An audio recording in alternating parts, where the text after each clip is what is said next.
But don't take my word for it. Here's the former European champion talkSPORT's Spencer Oliver. You're turning professional and you're boxing, let's say, York Hall on a non-televised fight. You have to sell tickets to earn any money, but you have to cover the wages of your opponent as well. So if you don't have the ability to be able to sell enough tickets, you effectively have to pay to fight. A far cry then from Jake Paul facing Mike Tyson in 2024, when the purse was reported to be around £48 million. But the vast amounts of cash lining the top dog's pockets isn't the norm in a typical fight. Let's say you're lucky and you get between 5 and 10 grand. You're going to get 10 grand max for that. 10% goes to the trainer, 25% goes to the manager. Then we've got the tax man to pay as well. So we're cutting that money in at least half. So now you've got 5 grand for a 10-week camp. So you're talking about a guy here earning, he might be clearing 500 quid a week. How do you support a family on that? So boxers chase the dream. And, you know, there's probably 2% of them that actually make it. So say you do make it and you start to rise up the ranks. Strikers Boxing, a training academy, says the mid-tier fighters can earn more, somewhere between £10,000 and £50,000 a fight, depending on record, profile, opponent and popularity of weight class. It's only at the top level does the real cash start flowing in, with the top-tier professionals, i.e. those going for titles, earning 6 figures a fight. Something else you'll have heard of is the terms prize fighter or journeyman. A prize fighter is, as it sounds, someone who picks up fights where they can and gets a nice big check if they win. Journeymen are the fighters who take on up-and-comers, effectively used for experience in the ring. Even if they're going up against a real prospect, a young Anthony Joshua, for example, these guys will be lucky to earn more than 10 grand. So the average boxer isn't as rich as you'd think.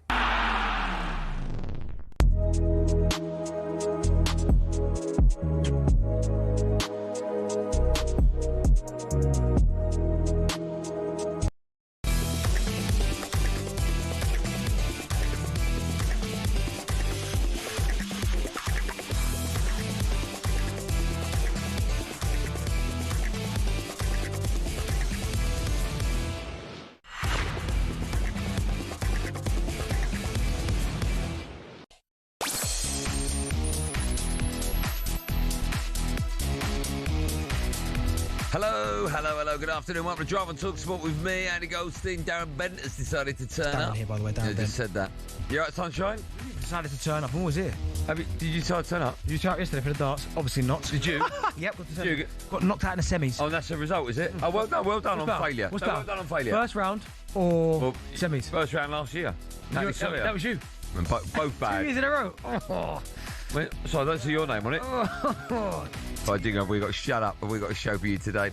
Pep piled the pressure. Who wrote that? On Xabi Alonso at Real Madrid last night. So we'll be asking whether Liverpool fans would take Alonso today. We're also bringing you not 1, not 2, but 3 live European commentaries this evening across the talkSPORT network, including Shelbourne against Crystal Palace. Yeah, we've got that one. And off the back of that, we'll be asking whether Crystal Palace can keep hold of Oliver Glasner this summer.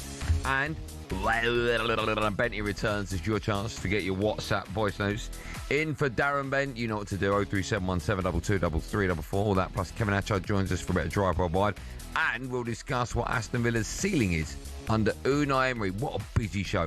All that and more coming up over the next 3 hours on today's Drive Time show. It's me, Goldstein, Tim Bent, and you if you pick up the phone. 03717 223344.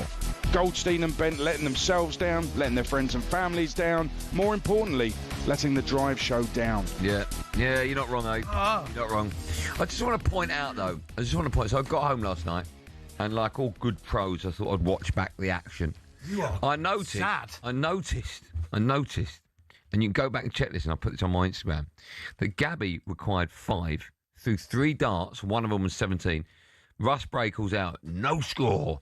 And then all of a sudden, his score goes from 5 to 4. No, but what? And that's what he checked out on. No. So what I'm saying is, rematch. No, it's game not. It's not, because what happened, I remember it like yesterday. No. They got... It was yesterday. Yeah. When he threw the dart before, the clock, for whatever reason... The scoreboard didn't update, because I was going, he's left with double 2. He's left with double 2. No. And then they changed it a bit later, so it looks dodgy. Count. But no, listen, you got beat fair and square. You got to take on the chin. How are you feeling after yesterday's? I'll tell you, I mean, mine was bad, right? Gabby's thrown the luckiest dart he's ever thrown in his life. He could stand in that green room for the next 2 weeks and never, ever get double 2 again. But fair play. Nah, he done well. No. I mean, I was awful. He's useless. He's not right? useless. Well, he is. Well, he's not. He beat you. So you must be awful. I was terrible. Yeah. But I'm saying he's awful, right? But you against O'Hara. Now that's surprising because you were representing not just yourself and not just me and the boys behind the glass, but you were representing the biggest audience on talkSPORT. That's the Drive audience, and you failed against O'Hara. I know, fair play. And that was poor because he don't play and you play. Yeah. And that was poor. That's going to hurt you. No, listen to me, right? That's bad, man. No, really poor. No, listen to me, though. Stop trying to think, because O'Hara can play. You lost to someone who's never picked up a dart. No, we've done mine. No, we've done mine. We're over that. We're past it now. We ain't that. What's yours? But let's talk about yours. No, yours was absolutely embarrassing. I've said that. Sawyer's is not as bad as that. No, I've said that. Okay. Well, that's a discussion for another day, but I've said that. You got beat by someone who threw a dart and hit the camera. Yeah, okay. The camera was a metre above the board. Mate, it's good camera that was. How's he hit the camera from there? And he beat him. You shaking your head for, Joe. Honestly, but no, but listen, I've said that mine was bad. Yeah. Now we're talking about yours. No, we're not talking about mine. Okay, when should we talk about yours? I'll make a note of it. What was it? 606? What I will say is about yours is that I've never had so many messages from people that used to work here that don't work here anymore. Yeah, jealous. No. Jealous. Honestly. I was getting messages from people. I've had so many messages of support. Whoever messaged me for I promise you, I'm not exaggerating. Yeah. 6 months going, it could have happened to a nicer person. That's what that was. You know why? Why? Because I had to prove I was human. I said this yesterday. You can't be great at everything. You can't go in for like a 9-ball tournament and win a couple of matches. Joe, do you remember yesterday? I think it was on yesterday. No, the day before when he said he didn't want to win the Premier League darts that we play in there because it's about this one. No. I mean the one next week. I mean the one, our one next week. No.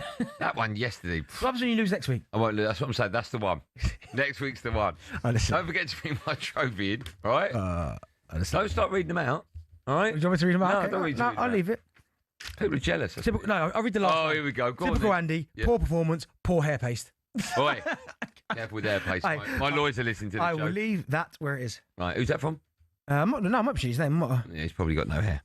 Goldstein, you didn't ever have a shot at a double. Terrible. Oh, that's a lie. I did. Double top and I missed it by... Jack, your last show. You are unbelievable the last few days. When he wants to be. By the way, Jack, you worked out what year it is.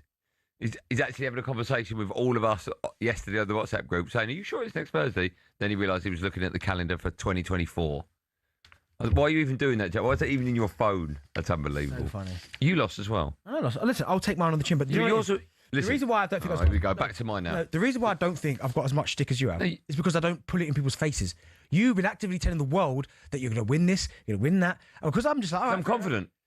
That's why people are coming for you. Nothing wrong with... Well, they can come. Nothing wrong with a bit of confidence. And if anything, people are going to learn. No, confidence and arrogance. Even better. It's not.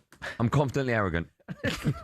So that's why people, I don't think... They've come for me, but not as much as you. Yeah, but we haven't even talked about yours yet. Yeah, I got beat by... Oh, wow. Yeah, but that was bad because you should beat him. He don't play. Yeah.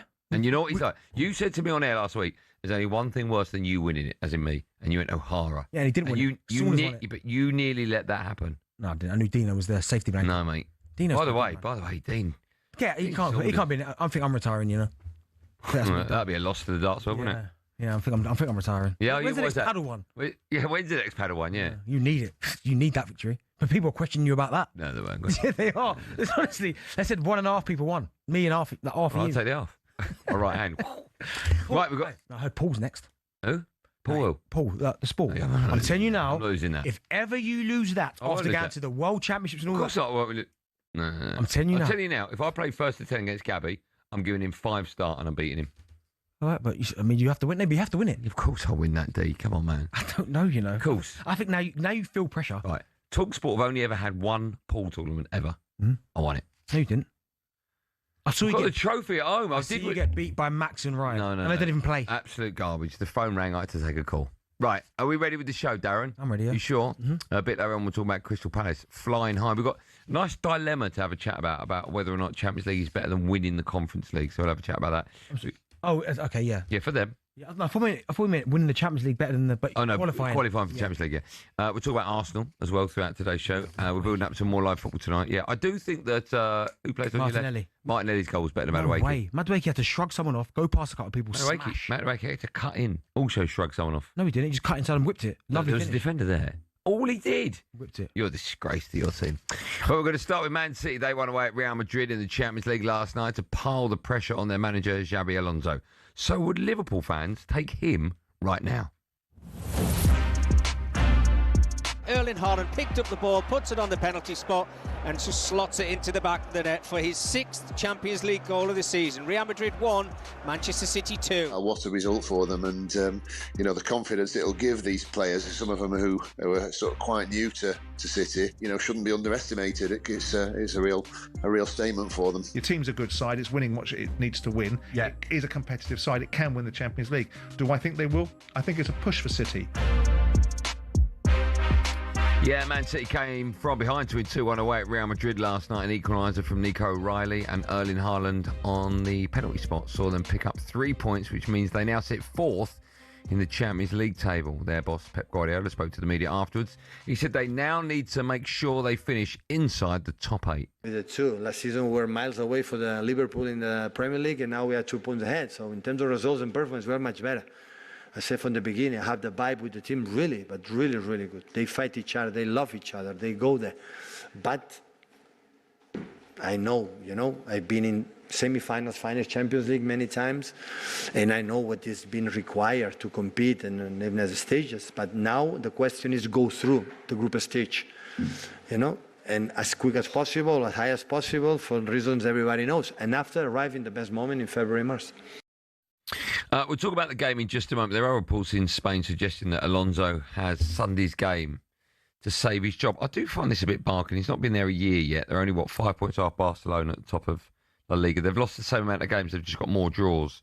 I do find it bizarre. I understand the pressure when you go to a top club like Real Madrid, but to say he's got one game at the weekend to save his job, I do find it a little bit nuts, don't you?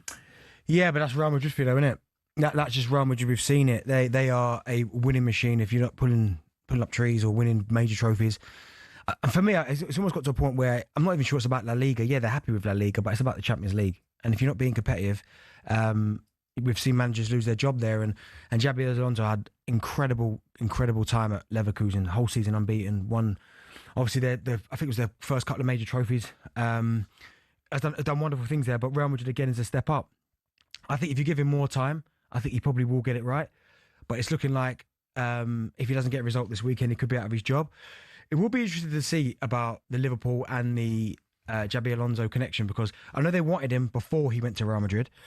I think majority, and listen, I don't speak for Liverpool fans, I'm not a Liverpool supporter, but I wonder if the majority of them would like to see Arne Slot be given more time to try and get it right before they...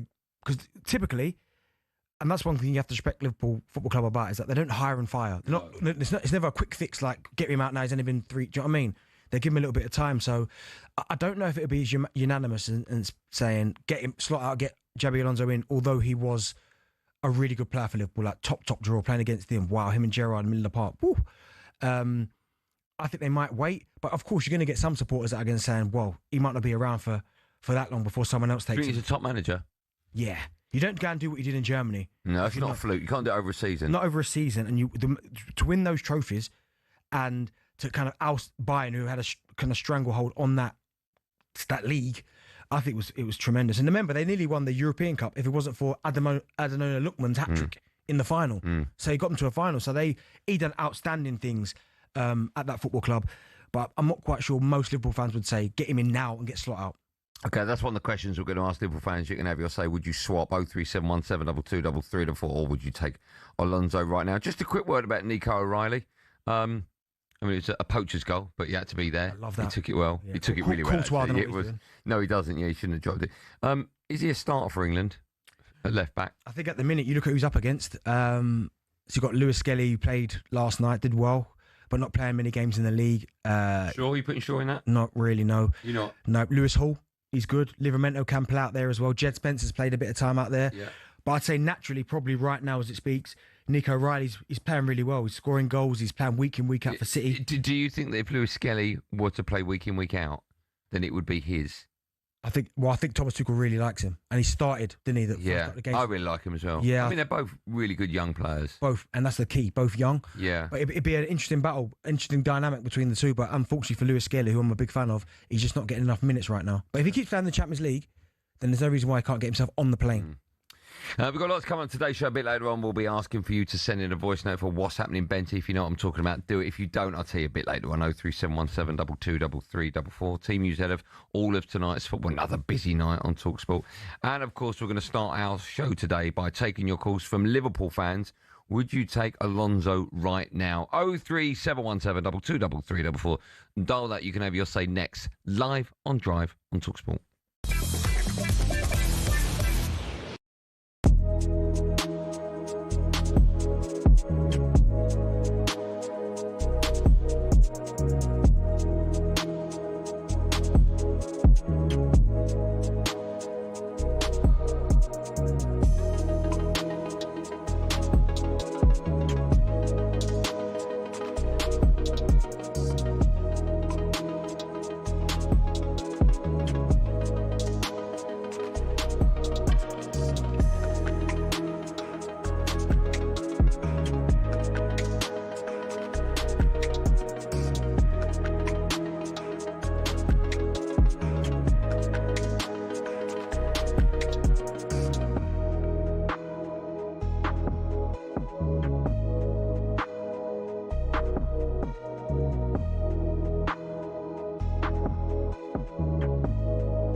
talkSPORT, me, Andy Goldstein, the superstar is Darren Bent alongside our friends at Justy. Right now, there are millions of prizes to be won when you order on the app and play Winter Winners. 18 plus terms apply. What's this?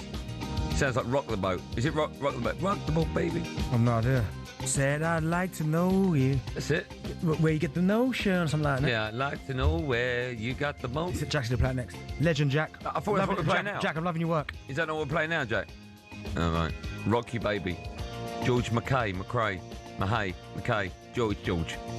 Still to come, we'll be hearing your questions in What's Happening, Bentley. Save our number. I can't do what I usually do with the because my voice is going a bit. 03717223344. Head to WhatsApp. Open it up, send us a voice note asking Darren Bent anything you want. The weirder, the better. 03717223344. What do you make of this? Ibrahima Konate could reportedly sign a new Liverpool deal in the next few weeks. But you know he what? Must have an. I want his agent. What an agent he must have. He was getting linked to Real Madrid, but obviously his performance this season, they've gone absolutely not. That's amazing. But the fact that Liverpool, do you know what, mate? Do you know what? Them offering him a new contract might just settle him down a bit because maybe his head's all over the place. He's thinking about Madrid. He's thinking, if that's no longer an option, he signs a contract. Then maybe he settles down. I don't know, mate. I think it's more than just. Well, no, but listen, he's been at Liverpool. He's made a few mistakes, but he's never been this bad. No, but I don't think it's because his eyes have been opened a little. Yeah, sometimes. Well, you've got Real Madrid there around the corner. Come on. You think so? And that makes you play bad? Yeah, because you're not focused on the job that you're thinking, Real Madrid. England are going to play Uruguay and Japan at Wembley in March in their final 2 games before Thomas Tuchel chooses his squad for the World Cup. Right, we'll take your calls. Would Liverpool fans want Xabi Alonso right now? 03717 223344. Mark's up first. Liverpool fan. Hi, Mark. All right, Sandy. All right, Benty, lad. How are you doing, lad? How are you, man? You all right? You well? Yeah, good, thanks. Yeah, just on the Xabi Alonso situation. He was a non-starter when he got linked with the job before Slot, because basically what he does, he always plays a 5, doesn't he? And the Liverpool Academy from the under 9s all up to the first team's a 4, isn't it? So, you know, a bit like your fella at United. I knew you were going to mention him. Yeah, but he's sticking out like a sore thumb, lad, isn't it? Yeah. You know what I mean? So you square pegs and round holes, and obviously you're not going to change the old football system around, just to suit getting Xabi Alonso. I don't think he's ready for that because he's still at Real Madrid. Do you not want him because of the difference in system, or do you not want him because you want to give Slot more time? No, I think it's a combination of both. I think obviously Slot deserves a little bit more time, but also you can't basically change systems, you know, what Liverpool have been playing for the last 20, 30, 40 years. You know, it costs a lot of money to put these kids through the academies, and you don't want to be changing the system just like the drop of a hat because a manager comes along. That's not how it should happen, like, you know what I mean? It's a bit more thought behind it, and basically, no, I don't think he's ready for the job like Liverpool. Okay, thanks for that. See, it's always a weird one, and I know what you're going to say because he's not won anything yet. I understand it. Remember, Arsenal's Arteta's first job, right? And they took a chance on him, and Arsenal's a big club. Xabi Alonso's going to Liverpool off the back of winning big trophies with Leverkusen. He's been at Real Madrid, which is bigger than Liverpool. So to say he's not ready for it, but he's been Real Madrid manager. He's nuts. I don't agree with that. I don't agree with that. Do you also think it makes a difference that if the club are used to playing a certain system like 4-4-2, the academies play it, and all through the ranks, everyone's playing 4 at the back? No, would you not bring in a manager that predominantly plays 3 at the back? Well, no, it's about who's the right man for the job. But most managers and top level managers have got different systems that they can play. Yes, they've got their preferred system. Yeah. But I think if a new manager comes into your football club, like, he's got to be able to adapt or put his philosophy on the squad. Yeah, the club's got to adapt to him, right? Of course they have. If he's your man, then you back him. I know when Pep went to Man City, and I understand it's Pep, like, obviously the best on the planet. They got everything ready for him before he even got there in terms of how the training ground looked and the philosophy of the football club. So I understand it for a manager like him. But for Xabi Alonso, like, I'm sure he'll go there and assess it, and he'll look at the players and go, listen, Liverpool should be playing 4-3-3, 4-2-3-1, and go, all right, this is the system we'll play for the players we've got. This is how I get the best out of Wirtz, Ekitike, Salah. Do you know what I mean? Don't go in there thinking, right, because the club plays 4-4-2, this is how you got to play. No. It's a non-starter. Yeah, I agree. Adam's up next, also a Liverpool fan. Hi, Adam. Hi, gents. Good show as always. Thanks, man. Are you all right? You well today? Yeah, not bad. Yourself? I'm good, thank you for asking. What would you like to say? Good. It goes back to your point, I think it was last week, Andy, when we were kind of in the midst of this massive crisis, and you said the kind of resolution would be getting a club legend in like Gerrard. So it's kind of taken a bit of that in the fact that you could look at Alonso as a club legend, but with a bit more managerial experience and a bit more credit in the bank than I think Gerrard does. So I do think it's worth giving a chance almost. You do it, would you? You get rid of Slot now? Yeah, I think I would. Look, he's got credit in the bank. He won the league in his first season. That can't go under the radar, but I just can't see us getting out of the rut that we're in now. I mean, So you say a rut, and I understand that, but you did go to Italy and play really well and win that game. Yeah, I mean, yeah, you're right. It was a good performance, but again, it wasn't certain. I don't think at any point we really looked like we were playing them off the park, and it did feel, again, like we could go behind at any minute and that would be it. They just look devoid of... I'll tell you something, though. Oh, he's gone. What's happened to him? I'll tell you he was decent, though. Verts when he came on. Boy, he was good. Yeah, it's a big risk, right, leaving Salah at home. That's the best I've seen Verts play. Yeah. He came on, I thought, wow. Yeah, but that's European football. I need to see that in the Premier League. I think it's totally different. I think you've got to keep playing him, man. Because I think you see flashes all the time and you go, Yeah, I've certainly seen flashes. I know, but not in the Premier League, you haven't. It's been a couple. Okay, yes. Let me take it back. You've seen flashes, but not yet enough to justify his... Yeah, I mean, it helped if Liverpool were consistent. That would help him. Yeah. But when you're going into an inconsistent system, it's like, oh my goodness, like, he just looks worse, but he'll get better. I've got no doubts that he's a top player. Still to come, we'll be joined talking to top players by Kevin Atchard for a bit of Drive Worldwide. That's coming up in just a moment. And also, you've still got time to send in your WhatsApp voice notes to Benny. 03717223344 is the magic number. Before all of that, it's time for a bit of no Googling. We want to know who's the oldest player to play and win a Champions League final. Got to be a goalkeeper, right? Do you want me to answer that? Yeah. No. Okay, nice. Who's the oldest player to play in and win a Champions League final? Shall I give you a silly clue when we come back? Go on then. We haven't come back yet. Yes, go on. When All right, we'll do it when we come back. All right. The answer to that is Super Kevin Atchard. Right after this, live and drive on talkSPORT.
We know sport is full of money, and when it comes to exhibition matches, it is the cash involved that gets them off the ground.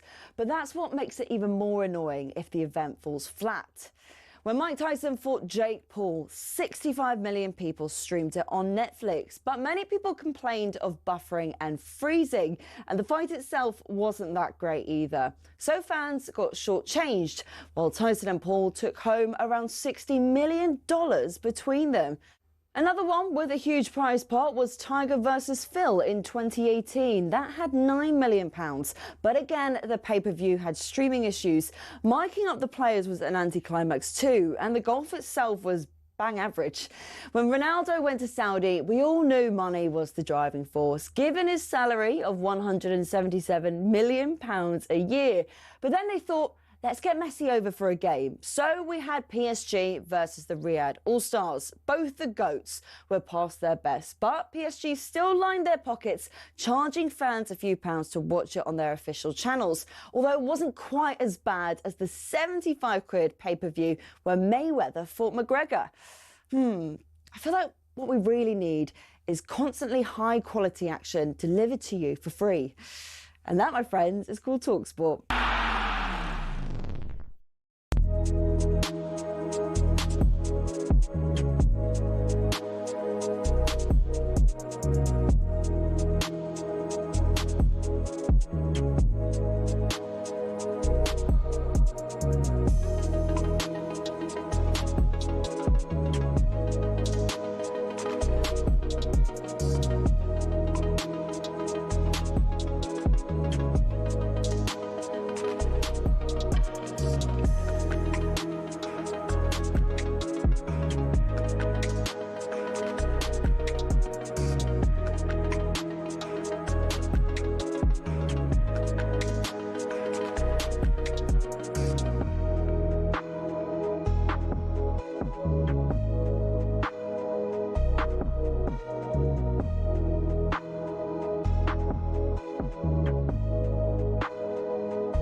Am I right in saying that you won't remember this because you're too young behind the glass, but you might not even know it, but back in the day when this would be played in a discotheque, you would sit on the floor with someone straddling you behind, like you'd all of a sudden, and you'd all go forward and then back.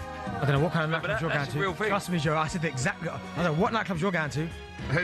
Imagine being in a nightclub and everyone just gets on the floor and does like pretends they're in a boat. I don't think my dad's ever told me that, or my mum. So I'm tell you, Darren, I need a word with you. I've obviously played this tune before. Right. I like this tune. People will text in now that that happened all the time. I bet it didn't. Where did you grow up? Make that Where did you grow up? Essex.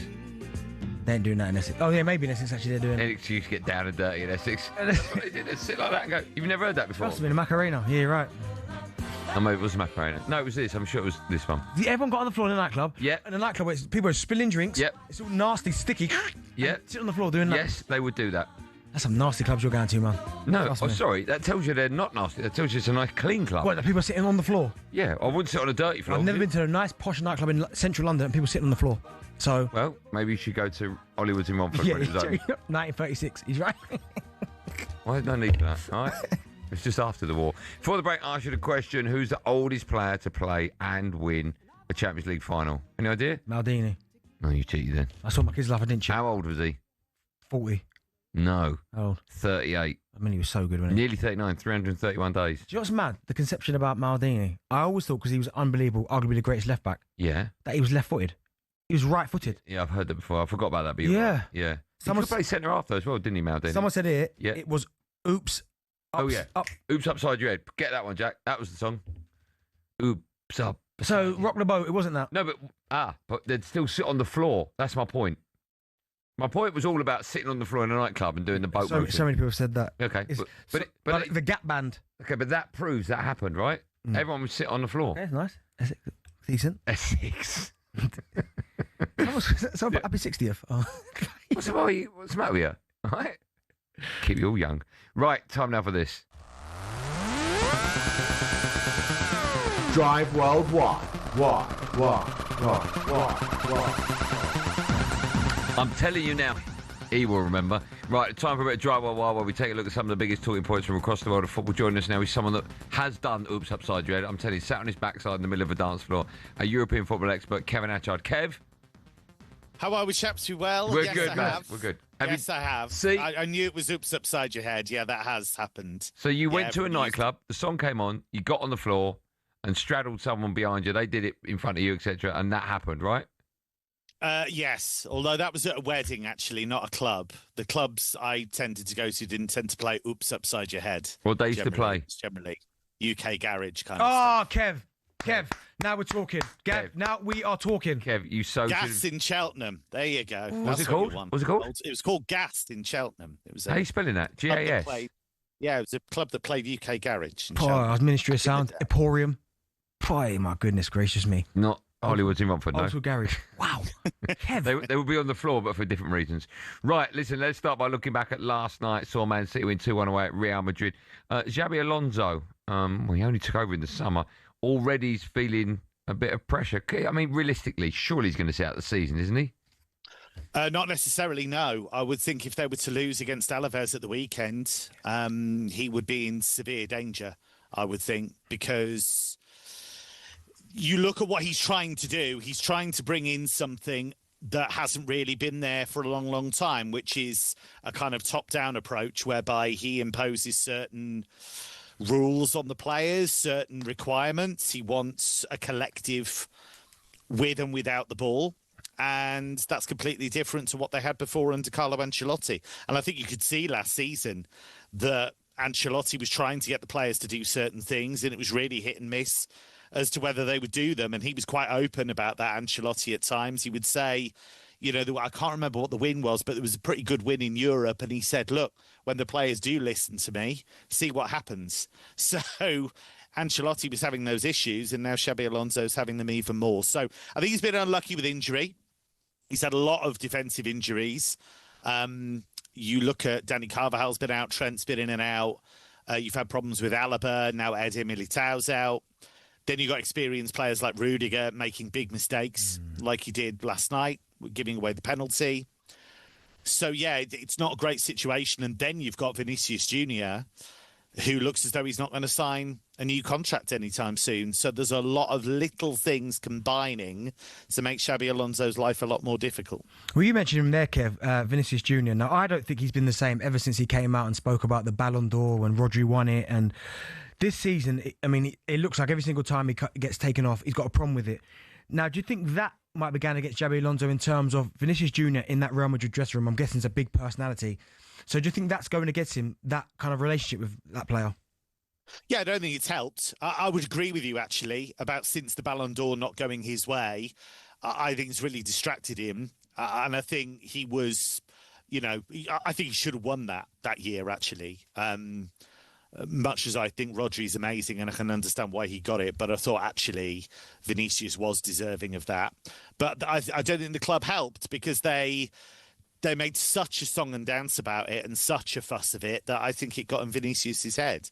And they were trying to back the player, but I think it was counterproductive. This season, it is a story because he hasn't signed that new contract and he has coming up to 18 months to go. That's a real problem because he's one of the most saleable assets in world football. I still believe he's one of the best players in world football, even if he hasn't shown us it. And because he's been openly rebellious against Xabi Alonso when he's taken him off in games, and you look at El Clasico, and he quite openly says, you know, this is why I'm going to go. So, you know, it's a difficult situation. Right, listen, let's move on. I don't think I've said this sentence to you before, but let's talk a bit of Turkish football because a wide-ranging investigation into illegal gambling involving figures in Turkish football is underway with hundreds of players, club owners, referees, all under scrutiny. Can you tell us a bit more about this one? Yeah, it's a potential disaster, really, for Turkish football. It's come from a 5-year investigation that actually started with referees. And it found that over half of referees had betting accounts and well over 150 had used them. And so that's how it started. And then it widened out into officials. It widened out into players.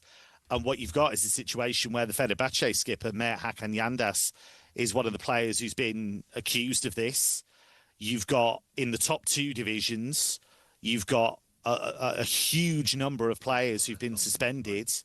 And then you go further down, I mean, in the 3rd tier, 282 players who've been issued with bans.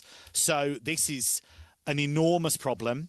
And some players are being accused of betting on their own games and are facing bans as a result. So, yeah, this is a huge problem. Some in Turkish football are saying, well, it shows we're cleaning the sport up, but is it too little too late?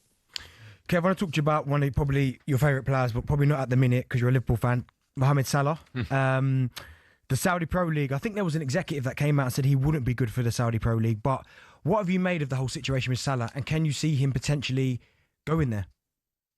Yeah, that was one of the club owners, wasn't it, who said that they didn't feel Salah was the kind of player they should be targeting right now because he's towards the end of his career. I do think it'd be a major coup for the Saudi Pro League, and their chief exec has said he is a player that we're interested in signing. They've wanted to get him for years. It would still be an enormous coup to get him. And Salah knows he's always got that option, and he knew that before, to be honest, and that was obviously part of the negotiations. I hope Salah and Liverpool can sort it out. I think it would be a real shame if this is how it ends. I think there are all kinds of nuances here in terms of how Salah's feeling, in terms of what's happened in the summer, in terms of how Liverpool have dealt with it. I think they've dealt with it very well. I think Arne Slot has dealt with it well publicly. But yeah, that Saudi escape route, if you like, is always there. Right, before we let you go, let's have a quick look ahead to another busy night of European football across the talkSPORT network. 5:45, where are we now? So just over an hour away. On talkSPORT 2, Forest, they go away to Utrecht in the Europa League. Then at 8 p.m, Villa go to Basel. That one is live right here on talkSPORT in Conference League as well, by the way. 8 o'clock over on talkSPORT 2. You can hear the big one, Shelbourne take on Palace. Now, Forest, they are 16th in the Europa League. A win away would be a big win for them tonight. Do you expect them to get all 3 points, Kev? Yeah, I do. Utrecht actually started the season well, but I think playing in Europe's really caught up with them. It's their first season in a while in Europe. Rod Jans has done a brilliant job. They finished 4th in the Eredivisie last season. But I would expect Forest to have been pretty good since Dyche got there in Europe. And I would expect them to do pretty well. So, yeah, I'd be surprised if they don't win the game. And Aston Villa, Kev, they are absolutely flying at the minute. I mean, Unai Emery's the master, of course, of the Europa League. I make them favourites. But what kind of test do you think Basel pose tonight? They are dangerous, but they're struggling in their own league at the moment. I mean, they're 3rd. They lost some players in the summer, and that set them back. A couple of their players went to Germany, actually, to play for Hoffenheim and have done very well since going there. So that's always the tricky thing for Swiss clubs, because you're going to lose top players. So, yeah, they've got their hands full with the domestic league at the moment. I would expect Villa to win the game. I think they've used the squad very well. Yes, they had that wobble against Go Ahead Eagles, but generally, I think Unai Emery's got it spot on. Kev, will you do me a favour? Always. Look after yourself this afternoon. I will. Thanks so much for coming on. Kev. We'll speak to you in a bit. Cheers, chaps. Thanks, man. There you go, the wonderful Kevin Hatchard, a European football genius. While we were speaking to Kev, they've got one of the monitors there. We've got all the darts action for tonight. I'm very excited about a couple of weeks of PDC darts. Are you? Yeah. I'm looking forward to watching. You're not going unless we can get a ticket after we do the semi-finals, right? Yeah. So I'm going Monday week. It's such a great night. It's so good. Littler plays tonight. Does he play tonight? Plays tonight. Defending champion. That's going to be brilliant. Yeah. First to 3, I'm not happy with that. Too quick. I mean, you could get an upset early on, like we saw last night. Arguably, the best player didn't win it. That ain't happening to Littler. No, I'd hope not. Right, when we come back, we'll have a bit of fun with Judge Paddy. Then from 5 o'clock, we're looking ahead to Crystal Palace. They're in action. How much do they need to win this competition to keep hold of their manager, Oliver Glasner? We've also got What's Happening Benny at 6. So you've still got time to send your questions in for DB 03717 223344.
upside your head. Say oops upside your head.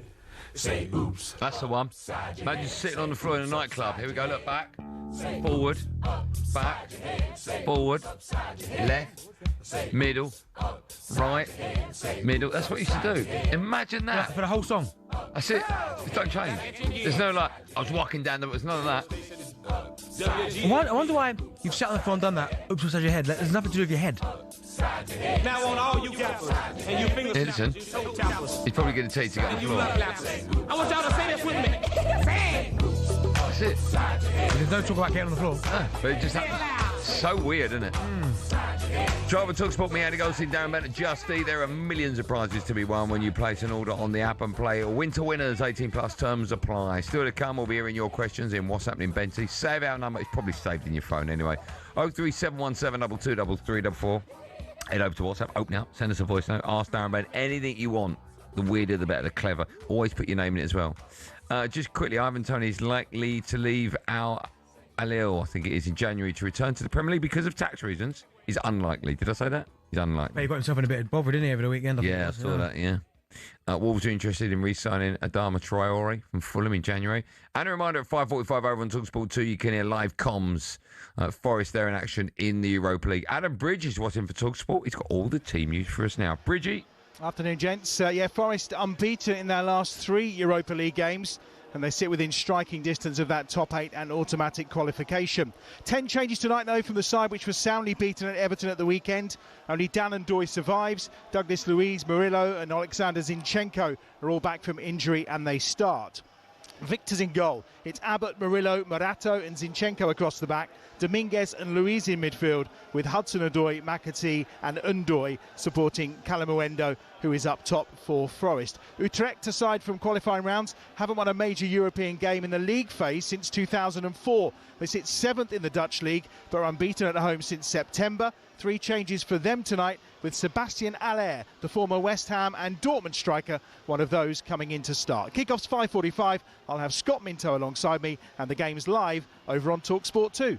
Cheers, Bridgie. Rangers, they're also in Europa League action tonight. They're away to Fun.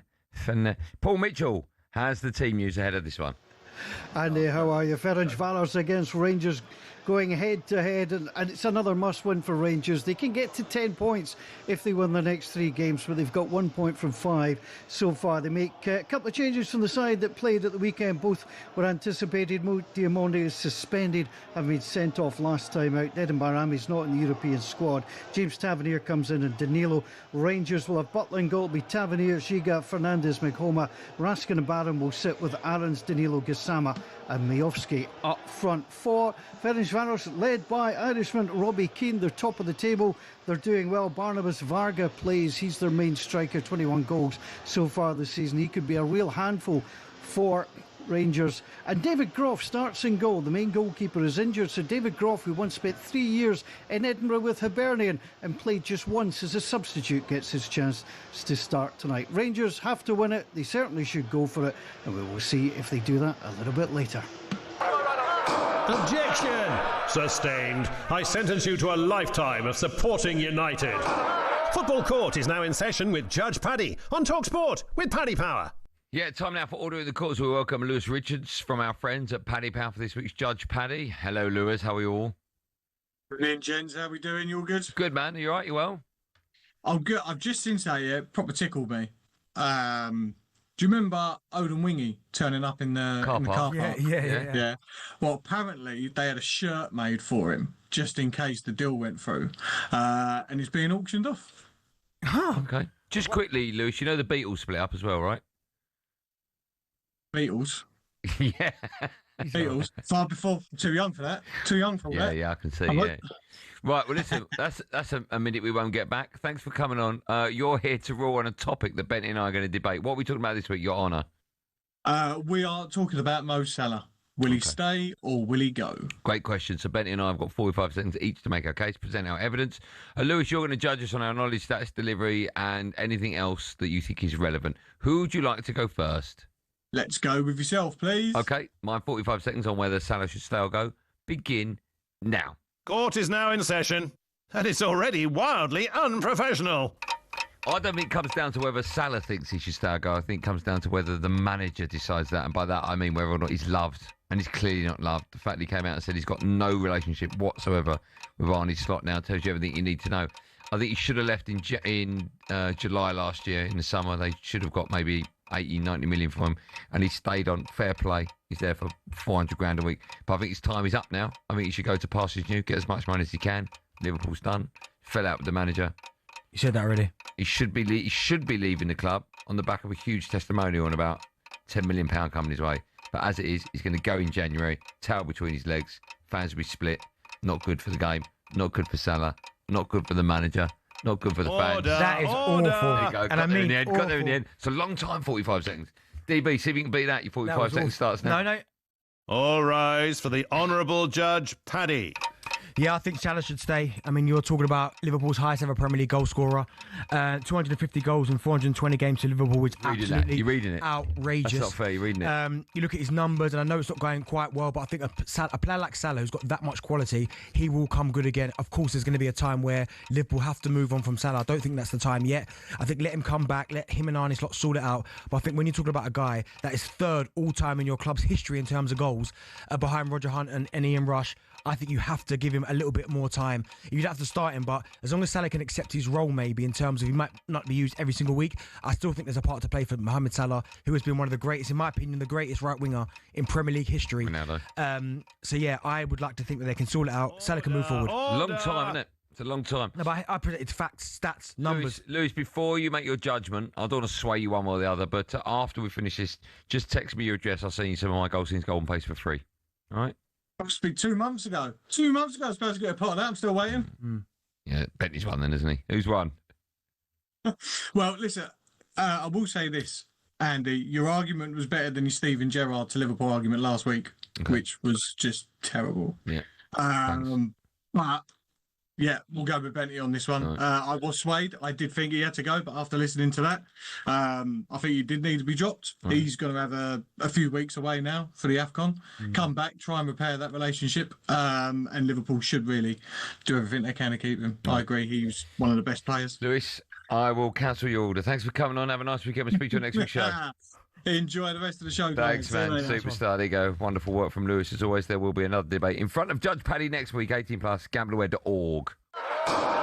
Judge Paddy on talkSPORT with Paddy Power. Why are you trying to bribe people with a paste? It's not bribes. And no one taking that One paste. thing had nothing to do with the other. All right? You got any in today? You haven't, have you? No, I need to put some in there. You don't even use it. Wait, how dare you? Of course I use it. You don't even use it. On my kid's life, I use it every day. Did you today, Joe? Well, I did today, but then look, this is the problem, okay? I've got a hood. When I put my coat on, I need to put the hood forward, put the coat on, then put the hood back, and it's messed it up. So why don't you do that? I'm going to do it in the ad break. I'm going to do it in the ad break now. I'll record you doing it. It's a bit weird, isn't it? You're going to follow me into the toilet with your camera phone No, just do it there. No, I need a mirror. All right? Trust me. Right, do yours as well. And when we come back, we'll be talking about Crystal Palace. And Palace fans, you can do the same by picking up the phone 03717 223344. Do you need success this season to keep hold of your manager? 03717 223344. That's how we start. Hour number 2 at Drive on talkSPORT after this.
Tyson Fury, Floyd Mayweather, Canelo Alvarez. Just hearing these names makes you think money and the hundreds of millions of dollars, pounds or Saudi riyals in boxing. But that's at the top. At the bottom, it isn't quite the same. Even for those on the rise, there's not an awful lot of cash in the boxing world. And if you're just starting out, well, it can be a very costly exercise indeed. But don't take my word for it. Here's the former European champion, talkSPORT's Spencer Oliver. You're turning professional and you're boxing, let's say, York Hall on a non-televised fight. You have to sell tickets to earn any money, but you have to cover the wages of your opponent as well. So if you don't have the ability to be able to sell enough tickets, you effectively have to pay to fight. A far cry then from Jake Paul facing Mike Tyson in 2024, when the purse was reported to be around £48 million. But the vast amounts of cash lining the top dog's pockets isn't the norm in a typical fight. Let's say you're lucky and you get between 5 and 10 grand. You're going to get 10 grand max for that. 10% goes to the trainer, 25% goes to the manager. Then we've got the tax man to pay as well. So we're cutting that money in at least half. So now you've got 5 grand for a 10-week camp. So you're talking about a guy here earning, he might be clearing 500 quid a week. How do you support a family on that? So boxers chase the dream. And, you know, there's probably 2% of them that actually make it. So say you do make it and you start to rise up the ranks. Strikers Boxing, a training academy, says the mid-tier fighters can earn more, somewhere between £10,000 and £50,000 a fight, depending on record, profile, opponent and popularity of weight class. It's only at the top level does the real cash start flowing in, with the top-tier professionals, i.e. those going for titles, earning 6 figures a fight. Something else you'll have heard of is the terms prize fighter or journeyman. A prize fighter is, as it sounds, someone who picks up fights where they can and gets a nice big check if they win. Journeymen are the fighters who take on up-and-comers, effectively used for experience in the ring. Even if they're going up against a real prospect, a young Anthony Joshua, for example, these guys will be lucky to earn more than 10 grand. So the average boxer isn't as rich as you'd think.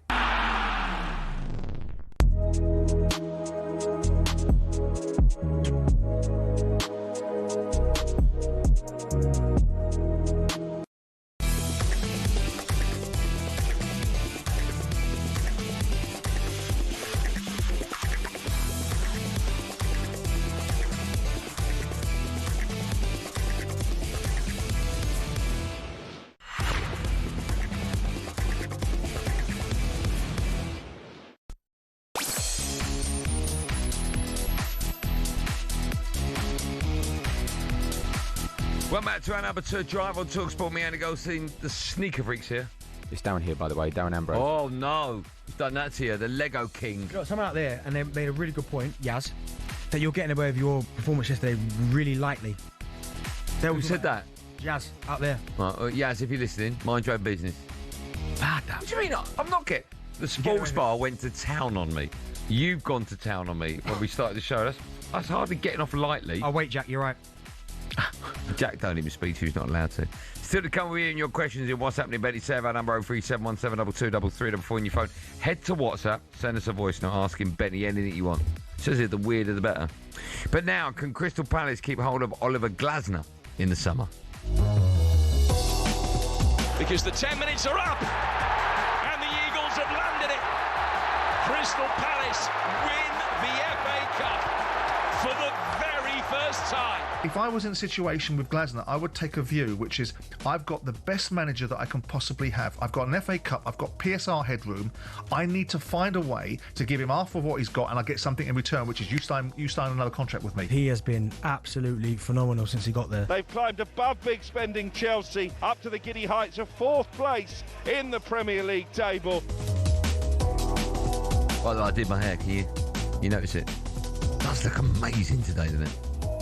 See, you know, it's comments like that while people want to get beat. Yeah, do you understand that, don't you?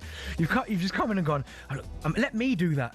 Like, you're supposed you to didn't notice it, so now you've noticed it. You're supposed to walk in, I'm supposed to go, oh, right, okay, I won't say anything. No, it's done now. No, I won't say anything. Ruined it now. What do you think? He's ruined it now. Do you know what I mean, Joe? You're supposed to walk in, I'm supposed to go, yeah, sometimes you can ask for okay, when your wife comes down, when you're going out for dinner, will she ever go, what do you think?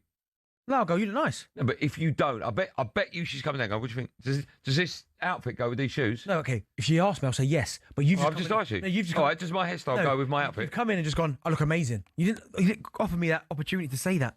I do though, right? I wasn't lying. From 8 over on talkSPORT. Everyone shakes their head in there. Because I know I'm mucking about, and I'm not serious. No way, you ain't mucking around. I am. Do you think you look amazing? Yeah. Over on talk. Well, my head. Jack, honestly. Jack, I love you. Last show today, Jack. All right. Last show. 8 p.m. over on talkSPORT 2. You can hear Palace. They're in action as they go away to Shelbourne in the Conference League. They currently sit in the top 4 in the Premier League. It's nuts, having won their last 2 games. They are 18th, however, in the Conference League. They're yet to sort out the future. This is a worry of their manager, Oliver Glasner, whose contract is up in the summer. He's been speaking to the media ahead of the game. He said that 3 points would be massive. For us, a very important game tomorrow, because we have to say, and we have to be very honest with ourselves, that with 2 wins and 2 defeats in the Conference League, we are not really pleased, and therefore it's important to get this 3rd win. Because, again, when we know next week's schedule, playing Thursday evening and playing Saturday evening, so would make things a little bit easier. How highly do you rate Oliver Glasner? He has been phenomenal for Crystal Palace. If I'm honest, I don't know how he's doing it, because, I mean, he's had 85 matches in charge of Crystal Palace, right? He's won 42. He's only lost 20. Now, for a club like Palace, it's usually the other way around. Yeah. Do you know what I mean? At best. At best. Yeah. He has been absolute. I like the way he talks. I like his whole kind of vibe in terms of his energy. He's turned Crystal Palace into a, like, every single time now Crystal Palace are on TV or they're playing against anybody, top bottom, you go, it's gonna be a tough game against Crystal Palace, home or away. You've got them soon, right? Your place. Yeah, Argaff, which will be a tough game, but I expect Arsenal to win that. But bringing home the FA Cup and the Community Shield for Crystal Palace, I mean, this period here, they're currently 4th in the Premier League. I know their European record right now hasn't been great, but I still expect them to qualify. This period as a Crystal Palace fan must be absolutely incredible. And even when they take players away, he manages to replace them. That's always the problem. When you're at a club like Crystal Palace and you produce these superstars, the likes of Elise, they had Zaha for such a long time. Eze's obviously gone. Wharton probably will at some point. Gay, he's going to go. Like, he's not. He is a miracle worker, but at some point it's going to run out. Like, they're going to have to start investing and giving him more money. But I mean, what he's done for Crystal Palace has been phenomenal. He plays with that system that people say doesn't work. He's got it mastered, that 3 at the back. And he's been a revelation to the Premier League as well. Now, what his ceiling is, I don't know. I think he's got the temperament and the attitude to go higher, and that's no disrespect to Crystal Palace. Okay, I was going to say, what's his ceiling with Palace? I mean, for Crystal Palace, I think they can finish in Europe. Now, I'm not saying they could finish in the Champions League top 4, although they could do, but I don't think they will, because I think he uses a set 15 amount of players. If they get 1 or 2 injuries, it might be a little bit tricky for them. But I think they could definitely finish in Europe in the top 7, 8 places in the Premier League for definite. They can win the Conference League. I've got no doubts about that as well. So I think right now where Crystal Palace currently sit, it must be a really good time, because everything's on the up in terms of the squad, in terms of the stadium. I mean, Selhurst Park's always rocking, in terms of how the football they're playing, in terms of the performances, the players that they've got, the manager they've got. Everything is just going in the right direction. One thing I really want to ask Palace fans, we spoke about this ever so briefly in the meeting before, is what's bigger for Palace fans, not the club, for Palace fans? Would you rather win the Conference League and thus guarantee Europa League football the following season, or no trophy but Champions League football? Well, do you know, I was thinking about this and I answered quite quickly in the meeting, and I said Champions League football, right? But this is where I'm kind of weighing up against, because I think to see Crystal Palace in the Champions League over a 38-game period, I think is absolutely phenomenal for them to show that level of consistency with not the biggest squad. And to see Crystal Palace for the first time in the Champions League in their history would be, again, for Crystal Palace fans, they probably wouldn't be able to believe that. First of all, winning the FA Cup and then getting themselves into the Champions League. But to stockpile 3 trophies in 2 years, I think Crystal Palace fans might go, I think I'd take that option. And a European one. A European trophy, an FA Cup and a Community Shield in 2 years. And they also finished 6th. Oh my, Crystal Palace fans probably wouldn't be able to believe that. Better than no trophy and 4th. See, this is the argument. See, I would like to see Crystal Palace in the Champions League. Even if I don't win the Conference League, I would like to see them in the Champions League. Because I'm thinking, you've won an FA Cup, which in my opinion is better than the Conference League anyway. And for them to show that level of consistency and be playing, having Real Madrid come to Selhurst Park, Barcelona, Bayern Munich. Oh my good, that is, like, this is my argument, kind of. There's no reason why Crystal Palace can't get back in the Conference League again. Easily. Yeah. But there's no reason why they can't. Yeah. To get in the top 4 or 5 Champions League is difficult. So it might not happen again. I know, but then you're weighing up success over qualification. I get that, but I hear your argument. Do you know what I mean? They could get the Conference League again. Yeah. We don't expect Liverpool to have another bad season like they're having now, right? At some point, Man United will be back. Chelsea are there or thereabouts. Newcastle having a pretty poor Premier League. Liverpool will be back. I said that first. Liverpool. Did you? Okay. Yeah. Man City. But they're in there. No, but I'm just talking about all these clubs they're they've got in a there. leapfrog. Yeah. So I'm thinking potentially the Conference League. I think they can do that again. That's not a problem. Can they finish again in the Champions League? Will be difficult. So that's what you're weighing it up against. Let's go to the phone lines. Palace fan called Jordan has phoned up. Hello, Jordan. Hi, lads, you all right? Are you named after Simon Jordan? Oh, God, no. God forbid. Why not? He used to own your club. Yeah, exactly. Look how that went. Oh, okay then. Listen, I don't know if you heard the last bit me and Benny were talking about. What would you, as a football fan, a Palace fan, rather have to win the Conference League or to qualify for the Champions League? Well, I'll start off with this, lads. I think, Benny, you've got it spot on. I think it's really difficult in terms of which one we would prefer. But firstly, I've got to say, Glasner is an absolute genius. For me, tactically one of the best managers in the league, along with like Unai Emery and Guardiola, in how they're able to kind of read games and read teams and know how to set up for each game. I think, personally, and I don't think you lot mentioned this option, but I think, number one, I think I'd hate to be the one team that the English team that doesn't win the Conference League, considering some of the teams in it. Mm. And then I think, lads, I think you're forgetting Glasner's won the Europa League before. Yeah. If we win the Conference League, get the Europa League, with how I think a lot of the Palace fans feel at the moment, I'd back in to take us to win the Europa League and get Champions League that way. Oh, I mean a lot's got to happen there because you're talking about you've got to win the Conference League first, then win the Europa to get yourselves into the Champions League, which I think would be phenomenal. So you're talking about what, 4 or 5 trophies in the next 4 or 5 years when you haven't won a trophy for how long? So that's why I'm wondering. I mean, a lot's got to happen for that to happen. But if Palace were to finish 4th this season and get in the Champions League, I know you don't get the trophy with it, but it's almost a shortcut, right? Yeah. Of course. I think the way he's gone about. I mean, even with the FA Cup. I think when we went to Fulham and to Aston Villa and even the City, there were so many people going, "Oh, this is it. They got lucky in the last one. They'll go out this time. Oh, that's fine. They'll go out next one." And then again, I know it's not a major trophy, but then beating Liverpool in the Community Shield after they signed, Isak and Wirtz. Again, that's already 2 trophies or 2, achievements in the space of 4 months. Mm-hmm. Do you know what, Jordan? I'm with you. I think I'd just stockpile trophies. I just want to ask Jordan a question. Jordan. Do you have to keep winning trophies to keep him? No, right. So this is where I stand on it. I don't think Glasner is a man that. No, I don't think. I think he's a manager that doesn't believe that anyone is entitled to win anything. I think he's one of those managers where, similar to, I mean, I'm not going to get into it now, but it's a bit like my standpoint with Emery when he was at Arsenal, where they would turn around and go, "Look, I know I'm not guaranteed to win a trophy every year, but I just want to see development and I want to see the club invest in me." And so long as they're doing that and supporting me, then whatever the results are, then I know I'm doing my best and I'm proud of myself and the team for whatever we achieve.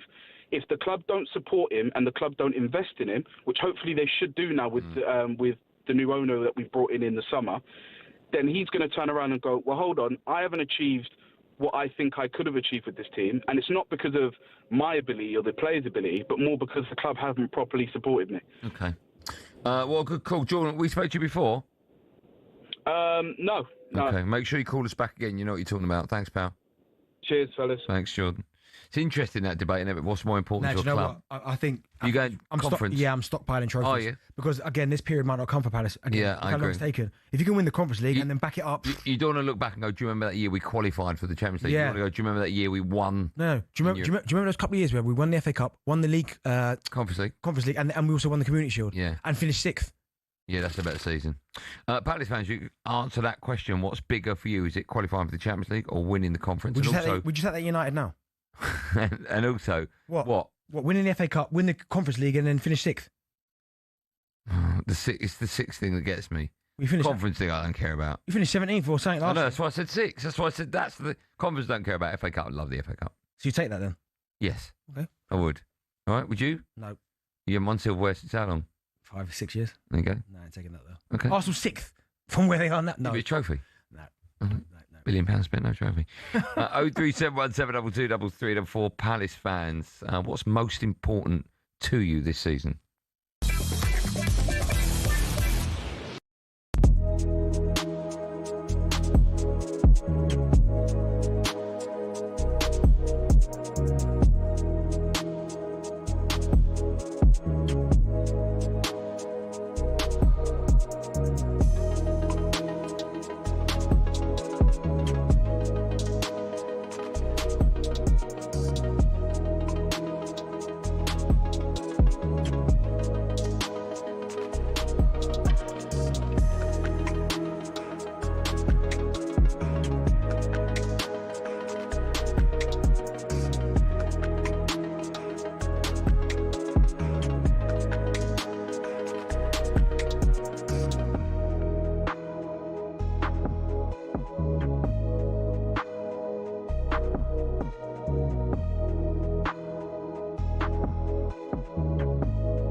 Welcome back to Drive and talkSPORT. Me, Andy Goldstein Bent is here. Our friends at Just Eat, the app for all your delivery needs. Still to come, we'll be asking if Villa can win silverware this season. I need you to apologise to Keith. Keith's on the TV again. I always apologise to Keith Andrews. Say sorry. Sorry, Keith Andrews. There you go. Just quickly, members of the official England fan club have been told that a World Cup final ticket will cost them more than £3,000 if they reach the final next. Just mad. So when I got a cab from here to the darts yesterday, I was in with a cab driver, really nice guy. Well, hold on. When you got a cab, you were in with a cab driver. Right, You yeah. sure you got that right? Yeah, no, a cab driver. And Yeah. he was talking about he was going to the England-Panama game, which is, I think, the last game in the group. And I think there was a group of cabbies he was talking about that are going over there for the World Cup. How much do you think he paid for this ticket? England-Panama, third game in the group. 300. 700 quid. Jesus. That can't be the actual price on the website. Honestly, that when I heard that, what? It can't be that. If that was like a quarter-final or a semi-final, fair enough. Panama. The third game in the group, 700 quid. The problem is, it's a World Cup game. It's a sellout. It's England. That might not, I think you've got a better chance of not buying it, just going over there and getting a ticket for that game. Yeah, I agree with You might not be sitting with the England fan potentially, but still. Can I just point something out? And I'll speak for Bentley here as well. We can't get World Cup tickets. All right? I've already had You can't get any, no? I've already had okay, can you? Yeah, I can get a couple. All right, there you go. Bentley can, I can't. So if you want your ticket, ask Bentley. Make sure you go through Andy Goldstein's Instagram. Oh, there you go. Fine, okay. Yeah, we can't. I know loads of people are asking me. I'm sure you're getting this, but we can't get them. What we can do is get your phone calls. 03717223334. We're talking all things Palace. Harvey's first up. Harvey? Hello. How are you, Harv? Yeah, I'm all right. Yourself? Good, man. I'm good. What would you like to say? Just going back to, I think the initial question was whether Glasner's going to stay at Palace. Yes. I don't think he will. I think he's just being realistic. I think he's just too good a manager to stick around at Palace despite or regardless of how we spend in January or in the summer. I just think he's got too much interest from the rest of Europe. Yeah, I think a lot depends on who comes for him, because I understand, I fully get that. If one of the big heads come for him, then he might look at that situation and think, well, that opportunity may never come again. So I understand that. But I mean, what he's doing at Crystal Palace, and also as well, if they don't back him, I guess in the summer or January, and you lose some of their best, you lose some of your best players. Like Gahey's obviously going to go, Wharton, and you don't replace him with the same level of quality, then he's on the hide into nothing. Yeah, I think we lack so much depth, and I think depth is what we need to be competing in all these competitions in Europe. Trying FA Cup, EFL Cup, whatever it is. I just don't think Parish is going to give him what he needs. And I think if a big team like, let's say, maybe getting ahead of myself a bit here, but Real Madrid, I know what's happening with Alonso at the moment, and I saw rumours about Liverpool and Slot, and they've got eyes on Glasner. Why would he say no to that? Yeah, do you know, I don't think, I know they're top jobs, but I think there are certain jobs where they are top. Like you might think to yourself, although it's almost a flip of a coin, right? Because if Real Madrid come, he might think, am I ready for that yet? With what's happened to Alonso. But then at the flip, on the other side is, that may never come again. Real Madrid, to sit in that hot seat. Oh, yeah. Even if you're sitting there for a year, on your CV it says, manage Real Madrid. Oh, you have to take that. So, of course. I mean, he's a good manager, Glasner, isn't he? What he's doing at Palace. Great, it's unbelievable. Because we've seen it a lot, is when a manager does really well, not on the same scale, but like Thomas Frank, right? Done unbelievable Brentford, put him in a big club like Spurs. So far, hasn't been great. Yeah, but Thomas Frank hadn't won anything before he got there. Glasner's already won FA Cup and the Europa League. It's a good point. Georgie's up next, Palace fan. Hi, Georgie. Hello, boys. How are you, George? You well? Yeah, good. Yourself? I'm good, thank you for asking. What would you like to say? I was saying, what you were saying earlier about would you rather the top four of the trophies? I mean, we're kind of still living in this bubble where, a few years' time, we might not be knocking about that sort of height. So a trophy, what that FA Cup day gave us as fans, you don't get that top four. You don't cheer top four at the end of the season, do you, like that? No, so I mean, I was thinking earlier on about the Champions League, but I just think you've got to stockpile the trophies. This period for Crystal Palace is so successful that if you can just get as many trophies as you can, because it's hard to win a trophy, right? So if you win 3 in 2 years, I mean, not many clubs do that. But okay, here's my question, George. Would you rather win the Conference League or have Palace tip up at Selhurst? Have Real Madrid tip up at Selhurst Park? It's a tough one, isn't it? I mean, I'd take the Conference League just for the memories you get out of it, and then, along the lines, Europa League, Champions League, they might come. You never know. Okay. I think that's such a tough question to answer. I mean, imagine Real Madrid tipping up. Or Barca, Bayern. Yeah. I get it. It's like, I mean, you could be in the final of the Conference League and beat a team. Ferencváros, what they're called today. Yeah, carry bag or whatever. Yeah. Or have beat Real Madrid 1-0 at Selhurst Park. Nah, do you know what? Give me the trophy, man. Just take the Conference League trophy. Because when them Palace because he's right, when they look back at the FA Cup, that is massive. Then you back it up with the Community Shield. Yeah. And then you go and win the It's different Conference for all, like Newcastle, right? I know they won the League Cup. Newcastle would rather have Real Madrid tip up than win the Conference League, right? No, I don't know if they would. I mean, one trophy's in, 50 years? I know, but it's like, what's bigger for a... No, do you know why? Because Newcastle have had Champions League. So they've tasted it. They've had the big clubs coming to St James's Park. One trophy in 50 years ain't good enough for that club. Still to come, we'll be hearing your questions in What's Happening Bentley. You know what to do. Open up WhatsApp. Obviously, you need our number saved in your phone. 03717223334. Open it up. Send us a voice note. I'm looking at my producer, Joe. 2 more he needs. 2 more. So we've got room for 2 more messages. So send them in now, and we could be playing your message to Darren Bent in about 30 minutes' time. Before that, it's time for no Googling. Last year's Europa League final was, of course, between 2 sides from England, although one didn't really turn up. Well, neither turned up. Spurs and Man United. We want to know, what was the last Europa League final before that to feature 2 sides from the same country? Hell, yeah, brilliant. I'm pretty sure the 2 English teams were in the Champions League final at the same time as well. Well done, whoever wrote that one. The answer to that, and a reminder of Arsenal getting smashed right after this live and drive on talkSPORT.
We know sport is full of money, and when it comes to exhibition matches, it is the cash involved that gets them off the ground. But that's what makes it even more annoying if the event falls flat. When Mike Tyson fought Jake Paul, 65 million people streamed it on Netflix, but many people complained of buffering and freezing, and the fight itself wasn't that great either. So fans got shortchanged, while Tyson and Paul took home around $60 million between them. Another one with a huge prize pot was Tiger versus Phil in 2018. That had £9 million. But again, the pay-per-view had streaming issues. Miking up the players was an anticlimax too, and the golf itself was bang average. When Ronaldo went to Saudi, we all knew money was the driving force, given his salary of £177 million a year. But then they thought, let's get Messi over for a game. So we had PSG versus the Riyadh All-Stars. Both the GOATs were past their best, but PSG still lined their pockets, charging fans a few pounds to watch it on their official channels. Although it wasn't quite as bad as the 75 quid pay-per-view where Mayweather fought McGregor. I feel like what we really need is constantly high-quality action delivered to you for free. And that, my friends, is called talkSPORT.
Driver talkSPORT, me, Andy Goldstein Darren Bent alongside. In the ad break, I just went out to management, and none of them said to you that I'm getting away with it today. None of them. So you lied and made that up. It's for my kids' life. Well, that's not what they say out there. You know, when you ask me what's for my kids' life, what does it mean? It means you're telling the truth. There you go. And it was Jasmine. It's for my kids' life. She just told me she didn't. She should be ashamed of herself. She's barefaced lied to your face. She just barefaced lied to my face. Yeah. Well, that's management for you, isn't it? Do you know what I mean? They're getting out management now. Oh, yeah. She's not really management, is she? It's Drive and talkSPORT, me, Andy Goldstein Bent alongside. Still to come, we'll have some fun, it says here. Some fun we will have with the best of talkSPORT. But now, can Villa win silverware? No Googling. Oh, yeah, sorry, you're right. Chelsea versus Arsenal 2019. Gone. What was the score? 4-1. I think Giroud even scored against us that day, Arsenal. Iwobi scored for us. That was the same season that Spurs Liverpool Champions League final. Hazard, absolutely. I'm sure Hazard tore us to pieces. Finished? Yeah. Well, you weren't going to give out the answers. I had to help you. All right. Mr. Producer. Yeah, good work. Can Villa win silverware this season? Comes back towards Kamara. There's bodies everywhere. There's limbs everywhere. And it's rifled in by Buendia. Aston Villa lead. The title race has just been blown up. People want Spurs up there. They want Liverpool up there. They want Chelsea up there. Not a lot of people are happy that Aston Villa, sleeping giant, are in a title race. We are in really good position. 2 months ago we were in the bottom. And of course now we are feeling better, feeling stronger, feeling confidence. The big question is what kind of manager is Emery? And I watched him on Saturday. I think he's a brilliant manager. I think he's a brilliant communicator. I think he's brilliant with his players. Yeah, follow us at 7. You can hear live commentary at Basel against Aston Villa in the Europa League. Villa, they are, well, flying in recent weeks. They sit 3rd in the Europa League, also 3rd in the Premier League. That's insane. They're currently on a run of 7 straight wins in all comps, including that win against Arsenal at the weekend. So, Benty, do you feel as though this season it could be a brilliant opportunity for Villa to go to, well, actually win something? And if so, what are they most likely to win? Yeah, there's no reason why they can't, because as you said there, they are absolutely flying at the minute. And again, I said this, there's no shame in losing to Aston Villa. I mean, they beat Arsenal, they've beaten City this season, so they went to Spurs. I know Spurs at home are terrible, but they beat Spurs at home. And when you look at the way they started off this season, I was like, oh my goodness, what's happening now? But was it no goals in 4 games? I think was. Yeah, the start of the season. So they 0-0 with Newcastle, lost 1-0 to Brentford, lost 3-0 at home to Palace, and that's what Palace can do to you. 0-0 with Everton. There you go. So it was a tough start for them. What was the game after that? 5th game. So they had an EFL Cup game against Brentford, 1-1, and then from there they've just been scoring goals like it's going out of fashion. But yeah, I think they've got a great chance to win the Europa League. I really do. I understand and I get it that people are going to say, yeah, but there's a lot of good teams in there, and there are. But when you start looking through the actual league phase of the Europa League, I mean, yes, Leon, currently top, 4 out of 5, but Villa have got the exact same amount of points as them. Midtjylland are doing really well. Betis are there. But you're going through some of the teams now, and you're going, there's no reason why Aston Villa can't win this competition. And not only that, they've got the master at it, who's leading. But you win it, when you win a competition 4 times, it's because you know how to win it. I know a couple of those, or one of those, is when they dropped out of the Champions League. But still, he found a way to get it done. So I think Villa should be looking at this competition. I don't think they can win the Premier League, although they're in the race for the league title. I don't think you can write them out. I'm not writing them up. I'm saying I don't think. I think they can win the Premier League, but they're in the mix. So yeah, this could be a really good season for. If you had to have a bet on who's more likely to win their competition, Palace, Conference, Villa, Europa, who would you put your money on? I'm going to say, oh, it's a really good question. That I'm going to say. I've got you, know. Yes, it's a Do you want to phone a friend? No, do you know what I'm going to go? Do you want to show hands in the gallery? I'm going to say Palace. Palace are more likely to win. Yeah, more likely. Yeah.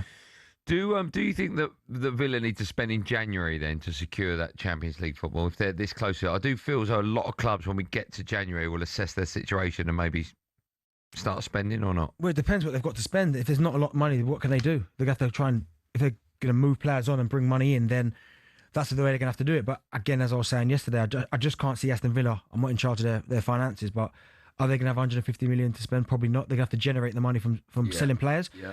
Now, the squad's got plenty of sellable assets, but right now, where the team's going moving really nicely, do you want to let anyone go? Like the big one's Watkins. That's the big one because he hasn't been at his usual best this season. But he's starting. Yeah, you could say that he's Didn't he score a brace the other night or the other day? Yeah, but that was a couple of games ago, so he got a brace against Brighton. Yeah. So he's probably the one you look at that if they need to generate, because Madden's been playing down the middle. I would like to see Watkins stay because I think he's a top quality centre forward. Me too. But that might be the one that he might look at and go, how much money can I generate for him? Because he's not selling Morgan Rogers. You look at their squad. There's certain players in that squad he ain't selling. I agree. Right, and Morgan Rogers is at the very top of that list, and he would generate the most money. But again, it's a really good position for Aston Villa to be in. And they've got a good squad, you know. I know it's not the biggest, but they've got a good squad. So maybe they don't have to do anything. Really, just keep going about their business, keep putting the team in place, keep playing, putting in performances. Let me ask, we asked this question before to Palace fans about what would mean more to them, Conference League or Champions League football. What's bigger for Aston Villa, winning something like the FA Cup or Champions League? I think it's about time now Villa won something. I think they've had a taste of the Champions League. Yeah. Phenomenal. I mean, we all remember that night. I think, was it last year, the year before? I think it was last year, wasn't it? Duran, Bayern Munich, that bang volley. From outside the area. Yeah, it's incredible. Those nights. But I think it's now, for all the hard work and the good work that Unai Emery's done since he's got to Aston Villa, the strong league finishes, making Villa Park a fortress, you want something at the end to show for it.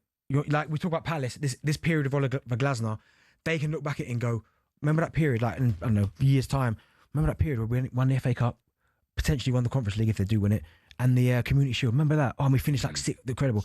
If Villa can do that, win the FA Cup or the Europa League, and do what they're doing in the league, Unai Emery he'll get a statue at Villa Park. Who's performing better at the moment out of the two managers you mentioned? Oh, it's such an hard one, isn't it? And the reason I'm asking good questions today, aren't I? Yeah, you are. The reason why real tough ones. I'd probably say, well, Villa are above. With what they've got? Yes, so Villa are above Palace. And Villa are third, right? Yeah, so they're probably doing better. But for what Glasner's doing with the squad that he's got, because I keep going back to it, it's like 15 players, and that's it in terms of the quality, and then it's lesser. But, I mean, Aston Villa, where they are right now, 7 and wins on the bounce, he's doing a better job. Where are Palace? 4th. If the season ended today and you had to give one of them manager of the season, who would it be? And it ended right today? Yeah, so neither have won anything, but that's the league table. I would then go with... There's a lot of silences from Benny today. I'd go Palace if it ended today. Would you? Because Villa finished 6th last year, 3rd now, incredible. Yeah. But Palace were 12th last year, and now they're finished. That's a great turnaround. Yeah. Yeah. But I mean, both, by the way, are doing phenomenal jobs. Yeah. Where does Unai Emery rank amongst the best managers in the league at the moment? Oh, he's right up there. You put top 5 for sure. Is he better than Arteta? Well, you'd probably have to say yes, because... Well, what would you say? Yes, probably. Okay. I know people are going to make... Is he better than Slot? Probably, yeah. Because he had the resources to work with that Slot's got. No. So I'd probably say yeah. Better than Maresca? Yeah. So is he the second best manager in the league? For Pep's one, obviously. Yeah. There's a lot of silences. Yes, from Benny, yeah. I'd probably put him. I'd probably put him up there. Yeah, just because of what I'm talking about CV wise. Yeah. Yes. CV wise, yes. Let me ask you this question. Are you going to answer anything? You're the expert. No. It's my job to ask. I thought you were the expert. Right. If you could come up with decent questions. If you could have one of them tomorrow at Man United, which would you have? Great question. Unai Emery. Okay, yeah. All right. If you could have one at Arsenal, would it be? Tomorrow, we've had Unai, haven't we? Huh? Oh, yeah, he didn't work, did he? No, but straight after Wenger, he came at the wrong that time. was always the problem. Yeah. I thought is that whoever, and you've seen it at Man United, when you follow a great like Arsene Wenger, who's in charge of pretty much what colour the walls are in the corridor. Yeah. When you come in after that, you want to be the man following the man. Yeah, that's right. Do you know what I mean? Let me ask you this: is Unai Emery better than Aston Villa? For me, it's a match made in heaven. That's not what I asked. I'd is he say better? Is there a bigger club that he should be looking at? I mean, he could go to a bigger club, but when I say match made in heaven, you look at all his best work. It's been at Seville, Villarreal. I put them and Villa on that same type. I know, but with Glasner, we're thinking he could go to a bigger club. Yeah, but is Unai Emery, has he reached his ceiling? No, he's not reached his ceiling. So he could go to a bigger club. He could go to a Real Madrid or one of those. But I feel like he's more comfortable and he's better when he's at that Villarreal, Seville, Villa, that type of level where they're big clubs and they're just trying to get into that next bracket. Okay. I sort of alluded this to before, but 6th and FA Cup is better than 5th and no FA Cup for Villa. What's better than the FA Cup, sorry? 6th and the FA Cup. Is that better than 5th and no FA Cup? For Villa? Yeah, FA Cup. Yeah, but no Champions League. It's fine. You take that.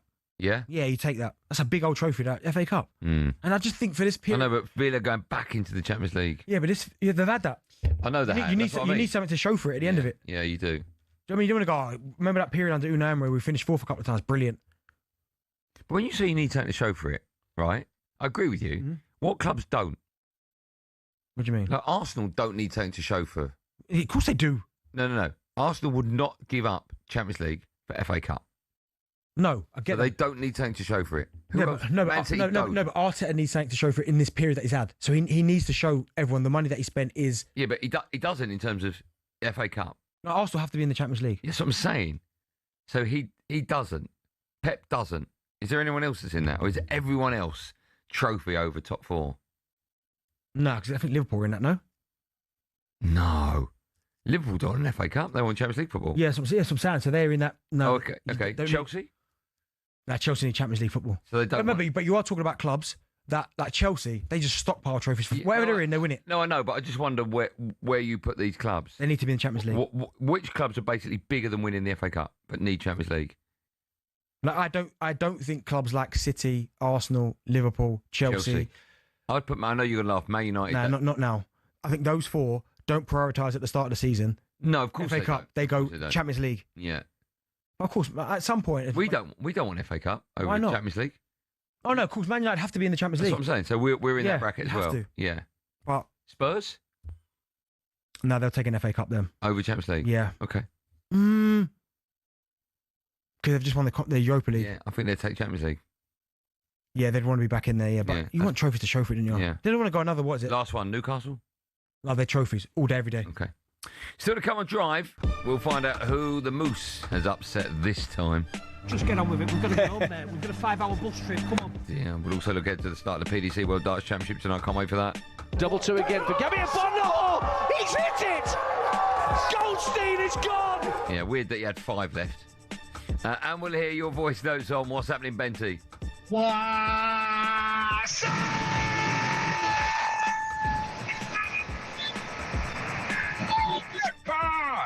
Maybe not all of them. All that and loads more coming up the last hour drive on talkSPORT. Me, Andy Goldstein Darren Bent, when we come out the best bits of talkSPORT ever in something we have called, hold on. The best of talkSPORT. Oh yeah, the best of talkSPORT.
Drive on talkSPORT, me, Andy Goldstein, Darren Bent, and our friends at Just Eat. From vouchers to cash prizes to Champions League final tickets, there are millions of prizes to be won when you place an order. 18+ terms apply. Have you've done your Christmas tree yet?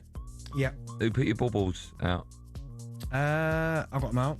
You got your own baubles out, did you? Yeah, I didn't put them on the tree, but I got them out. And what did your wife then pick them up and put them on the tree? Yeah, well, that's what you tend to do. How big are they? They're big baubles. Yeah, from the box that I've got that I put next to the tree. Yeah. And I think the kids did it. Oh, did they? Yeah. Oh, that's nice. Okay. Yeah. What's all that? Nothing, mate. No, I'm just thinking of my baubles where... Oh, yeah, they're out already. Still to come with your voice notes in What's Happening, Bentley. Don't forget, over on talkSPORT 2 right now, you can hear live commentary of Forest. They're in action against Utrecht. That one's just got underway. DB's been watching it. It's 3.5 minutes on the clock. I won't bother. Nothing's happened. Rangers, they're also in Europa League action right now. Paul Mitchell is watching that one for talkSPORT. He can tell us more. Hello, Paul. Hi, Andy. Well, I'll tell you what, Rangers have a very tough start. Arguably should have been one down. Brilliant move from the halfway line. Little flick on. Yusuf raced in on goal and dragged his shot wide of Jack Butland's post. Rangers have responded well. They've come and they've managed to get their first corner of the game just across on the right-hand side. So they're going to be attacking. David Groff, the former Hibernian goalkeeper, played once in a League Cup tie as a substitute. He's going to get his chance to face Rangers, but nothing made of that on that occasion. So Rangers desperately need to win this against Ferencváros side, who are unbeaten in the tournament so far. Rangers with just a single point from the draw last time out. They need to win to set themselves up with a little chance to get through in January, which would also require back-to-back wins. But a really interesting start, but so far, Ferencváros 0, Rangers 0. Paul, sorry, how do I pronounce the name of Rangers' opponents? Ferencváros. Good work, well done. Yeah, I couldn't have done that. Thanks, Paul.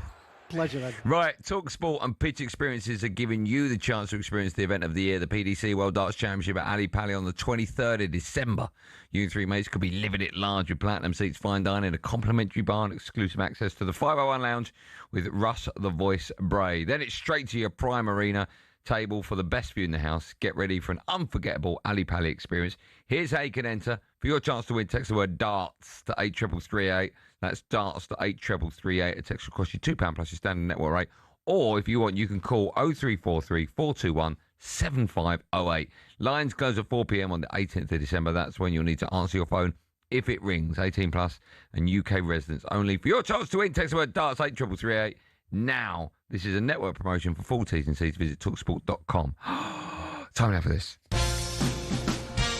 I always think I should get a certificate at the end of that. It's a long old read. Yeah. Time for the best of talkSPORT friends. We run you through some of the recent highlight moments from across talkSPORT and our sister stations. Oh dear, let's kick things off with the sports bar from last night. Here's a special drive time themed Has Anyone Seen from the fun boy Jason Cundy. Andy Goldstein face to the other paper. Don't Google it. Don't Google the beach ball. Can you hear me, beach ball? Your boys talk about the hell of a beach and producer Joe. Huddle. Just quickly. Can you hear me just quickly? Your boys talk about hell of a beach and one word, Billy. The daily 2:30 drive time thing. Eating coffee. Can you hear me, coffee? Benny's EFL corner. EFL corner. EFL. Can you hear me, Benny's EFL corner? Your boys talk about hell of a beating. Honestly. Not quite sure where the 2:30 meeting gets a bit of a... Yeah. Very good, though. I watched it last night. Should we feel embarrassed or not? You should. There's both of us in Yeah, there. no, I lost in the semi-final, fair enough. Yeah, but so hard, that's a problem. He does the sports Yeah, bar. but you've got to be by Gabby who hit the camera with a dart. He's never played. Yeah, but then he hit double two and he needed 5. Work that one out. Why do you think I keep... Forget that one. No. What? No, answer that question. Why do you think I keep losing the quarterfinals? No, it says, why do you think I keep losing the first... Quarterfinals. I just keep losing the first round. Well, it's quarterfinals. You're going to be pedantic about it. You're embarrassing. If I win, it proves I'm brilliant at everything. That's no good for the rest. You lost to Gabby. You heard him offer me £150. No, I didn't. I didn't hear nothing. Swear on your kid's life. I swear on anyone's life. I didn't hear. No. No. Swear on your kid's life. I swear on my kid's life. I didn't hear it. You told me. You told me. You offered me £150 to throw the game. He didn't. What do you make of Cundy's performance? On what, the darts? Yeah. He was rubbish. He done well to come second. He did, yeah. But no, fair enough. Fair play to him. Remember, get your calls in the sport. Well, I'm not plugging in. They can forget that after they were rude to us.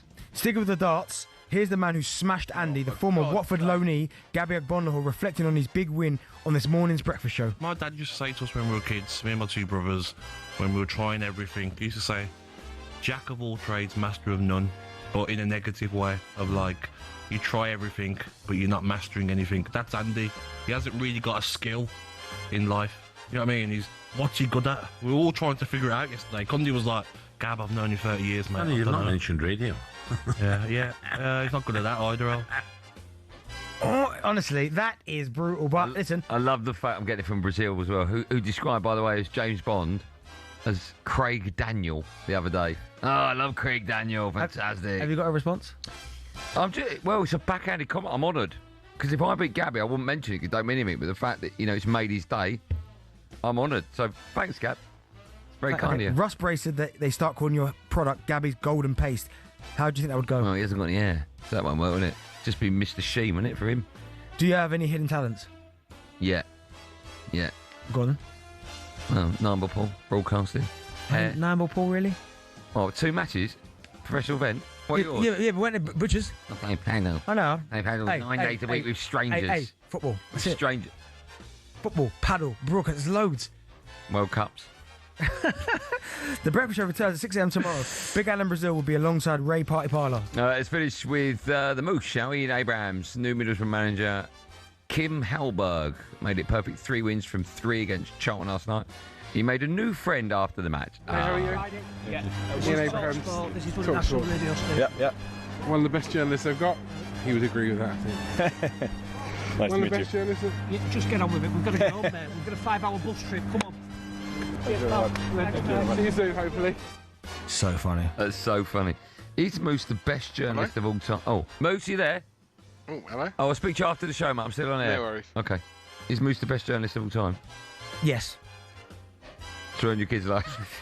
What's the most annoying question journalists have asked you? Good question. Nah, but sometimes if you've had a bad game or something, and they go, "Oh, how'd you feel?" I used to like that. You know how I feel. But you hear journalists, and I get what let your team down, yeah. I get what I do that to managers who've just been, and they go straight, like Ange used to get it, man. Which of your old teammates was the worst to sit next to on the bus? No, they're all pretty cool, to be fair. I never had anyone that was like, oh my goodness. Me and Jason Shackle at Derby used to play NFL, Madden. You want to sit next to the manager? Not that I know of. No, he sits with his coaching staff. Yeah, it's weird, isn't it? The Moose will be back reporting on Portsmouth against Blackburn. It's this Saturday, and make sure you download 21 Minutes to Go. Jack, I see you cut out all that good stuff. Yeah, I get that. Can I just say, on all seriousness, I'm recording one with Cundy tonight. Yep.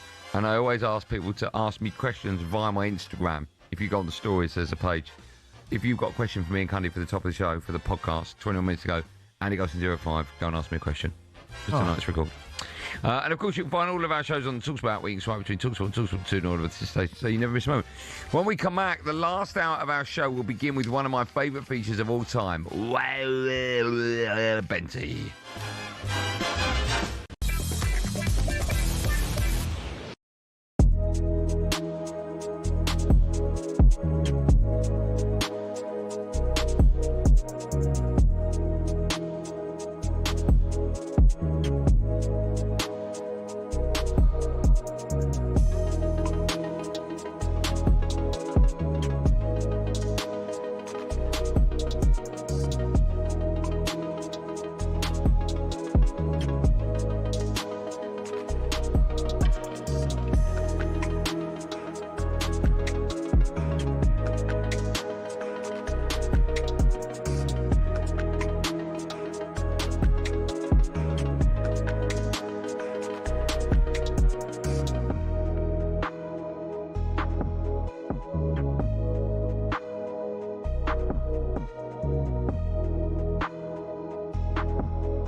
Cricket balls are red, baseballs are white, American footballs are brown, and tennis balls are yellow. We don't even think about it really, but the story behind the tennis ball is actually quite interesting and even involves Sir David Attenborough. I know. Well, here's the tale. Tennis is widely known to be a French sport. It dates back to the 12th century when people used handmade balls, and it was then called tennis, which is the verb to hold in French. And people used some pretty wacky material to make the balls with: cork, wool, chalk, animal fur, and even human hair. A few centuries on, Germany got dead into the tennis too, but wanted to make a few modifications to the ball to make it a bit more effective. Around this time, an American chemist had just created something called vulcanized rubber. Out of that, people started developing air-filled rubber balls, which were properly bouncy, but either red or grey in colour. These were manufactured in Melton Mowbray. That's right, the home of the pork pie. One problem, the balls kept on breaking on impact with the racket. The call of "new balls please" seemingly coming over every other point.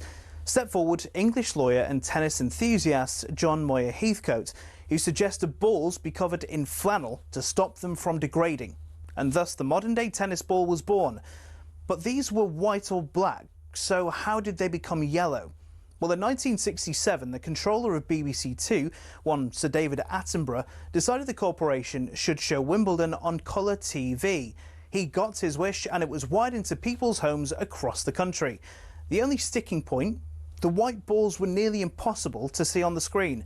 So the International Tennis Federation, sensing an opportunity, started developing a new ball that would be visible even without the need for 4K LED displays. Not that anyone had that in the late 60s. After rigorous testing, they came up with the colour Optic Yellow and decided every ball be coated in that colour from there on in. And there you have it. Tennis balls are yellow, all because Sir David Attenborough wanted to watch Wimbledon from the comforts of his own front room. You could say the ITF aced it.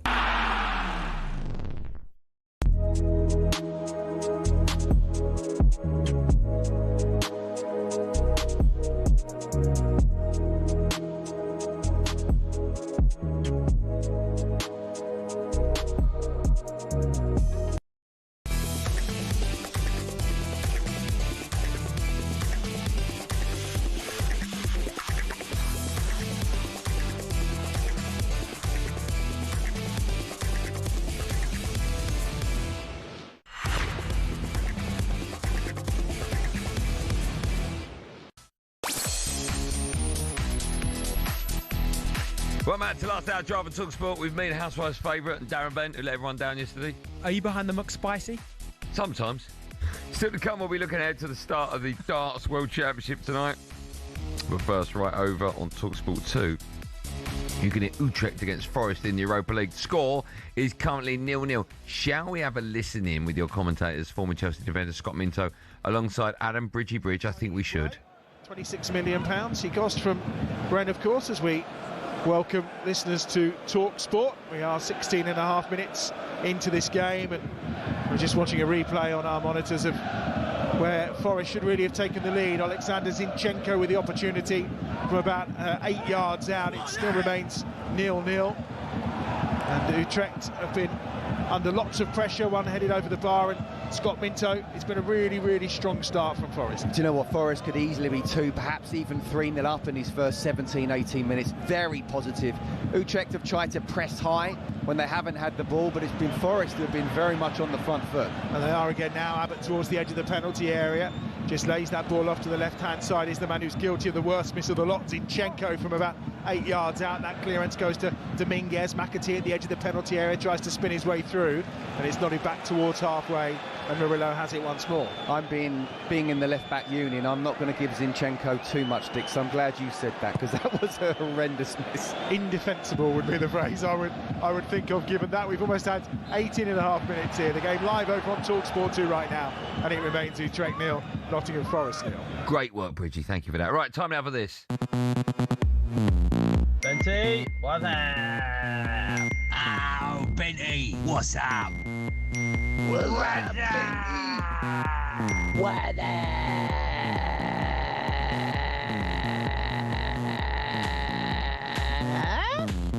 Benty? Yeah, some another What's Happening, Benny, where we give you the dance floor to ask former Burton Albion striker Darren Bent anything your heart desires. I know I say this every week, we can only do this feature when you guys take the time to send in voice notes. So thank you so much. Oh, Jack, just remix it up like that. Just dropped another beat in there. Jack, why don't you do one of your favourite fade-outs? There you go. Boom, gone. Shall we hear the first voice note? Yes, we shall. What's up? Yeah. Benty. Kev Middy here, pal. Just wondering, if you had to have one of the three following hairstyles, what would it be? Completely bald, Andy Goldstein's mullet, or a ponytail? Loving the show, boys. I didn't like the tone. I liked it. When he said mullet. Yours would be last. I haven't got a mullet. You have? No, mullet is when it's like Joe used to have it. It's like short to sides and then long on top. I ain't got that. There's loads on here. I'd probably go bald. You have been bald, didn't you, as a player? Not bald, but I'd like a... Oh, no, it was bald. No, I had 0.5 on top. Oh, sorry. Sorry, is that bald? so yeah.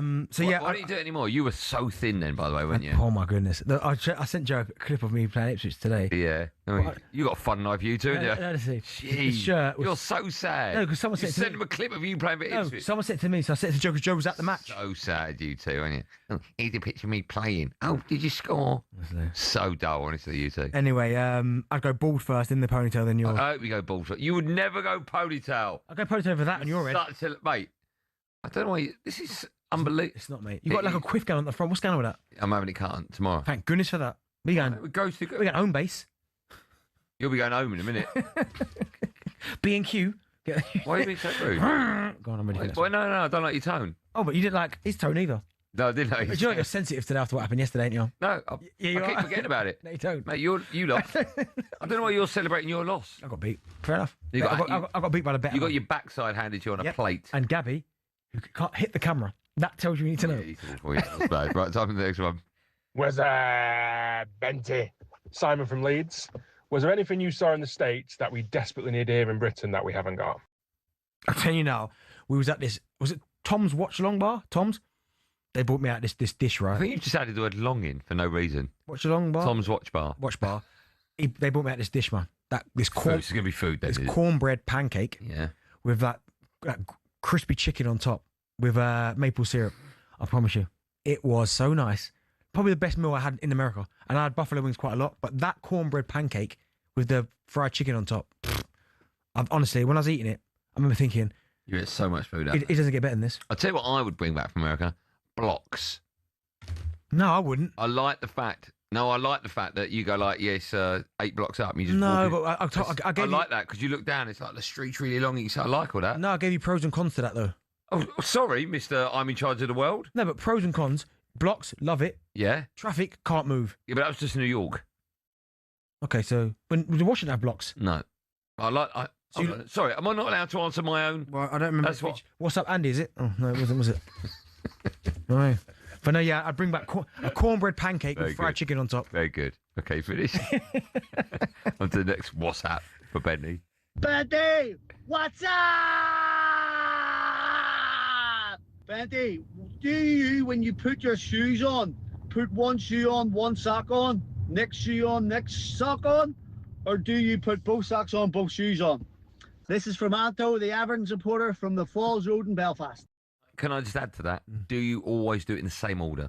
Right, so first and foremost, I will put both socks on because Which one first? I don't know, whatever. And it's not really right preference on that. But I will then walk downstairs to put my trainers on because I have a room with my sneakers in it. Is that downstairs, the trainer room? Yeah. So no, it's not actually. Right. It's actually elsewhere. Because I don't wear shoes in the house. Yeah. I will always get the shoes and put them on by the front door, so my shoes will always go on last. I was thinking about this the other day. There should be an invention where you step on it and it puts like a very like a cling filmy sole on the bottom of your feet, so you can walk about with your shoes on in your house. Yeah, but why would you want to do that? So for normal people that get dressed upstairs like me, yeah, I can put my trainers on upstairs. And I can walk about the house. Yeah, but just take them downstairs to the front door and go out. No, because when you put an outfit on, you look in front of the mirror, you want to see what the shoes look like. I see. I already know that's in there in my head, so I don't need that. You obviously have to put yours together, didn't you? But no, yeah, like normal people do. No, most people, like stylish people, just, you know what I mean? They know what the trainer they want to wear. Because I would always base the outfit on the shoe first. Yeah, no, that's right. You work from the bottom upwards. Yeah. Well, I can't do that if the shoes aren't on. No, but if you know what shoe you're going to wear in your head. I don't. Okay, fair enough. That's what I'm saying. Invent a little plastic, but you step on it, so it's clean. The bottom of your soles are clean. You walk about the house. How would you do that if you were colourblind? I'll just step into it. No, but how would you pick the outfit? If you're colourblind? I asked my wife or my kids. Okay. And I either get I get no, and then I work out. Does this go? Because no one was in today. I went for plain. I went for no. Forget the colour choose. But I went for plain. Well, you've got a navy blue jumper on, right? Like a zipper. There's blue in the trainer, right? Yeah, you've got navy blue zipper, like camel colour bottoms. Which I like the combats. Yeah. And like blue, pink, and yellow trainers on. Yeah, but the trainers, because everything's plain, I thought I can go loud trainer. Yeah. Okay. Nice. Did it work? Yeah. On to the next one. What's happening, Benty? Got a question for you. Would you rather be a player that's come from the bottom, like Jamie Vardy, Stockbridge Park Steels, all the way through to the Premier League, got a Premier League record for consecutive goals? Or would you rather be a bit like a Rashford, where you're one club man, you've come through the academy, and then you're playing in the Premier League for the same club? I mean, it's a difficult one because, I mean, Vardy's story is absolutely incredible. So I think out of the two, I'm picking Vardy out of Rashford's and Vardy. I mean, the guy won the Premier League, won the FA Cup, has won Golden Boots, has been to a World Cup, has got Van Nistelrooy's record of goals consecutive games. I mean, that in itself is absolutely crazy.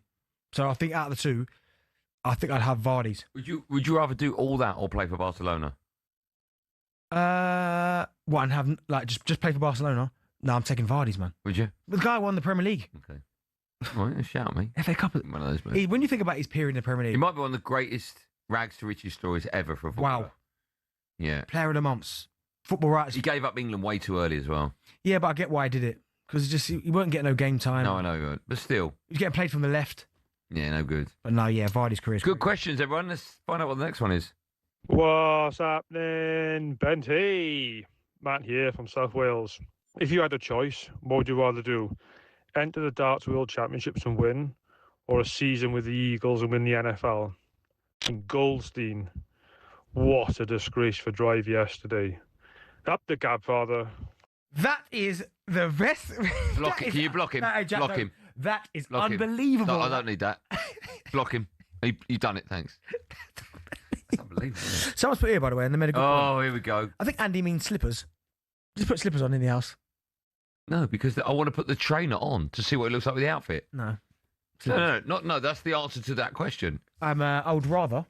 Yeah, I know yours is going to be Super Bowl. I'd rather win the World Darts Championship. No, Super Bowl. Yeah, because you rely too much on other people. You can't do it. You haven't got the confidence to do it on your own. No, I just prefer, that's the difference between me and you. Well, you can't do it in a team or on your own.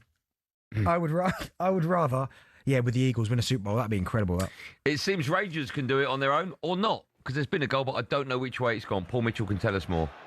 It has come for Rangers. Rangers leading in Budapest by 1-0. And Bojan Majowski's first European goal for Rangers. Ball into the box, controlled well by Danilo. He got a shot away that was blocked onto Majowski, who looked offside, but has been checked. The goal has been given. He hooked the ball into the back of the net. It took a deflection off a defender. David Groff is beaten. Terrific news for Rangers. 27 minutes gone. Ferencváros 0. Rangers 1.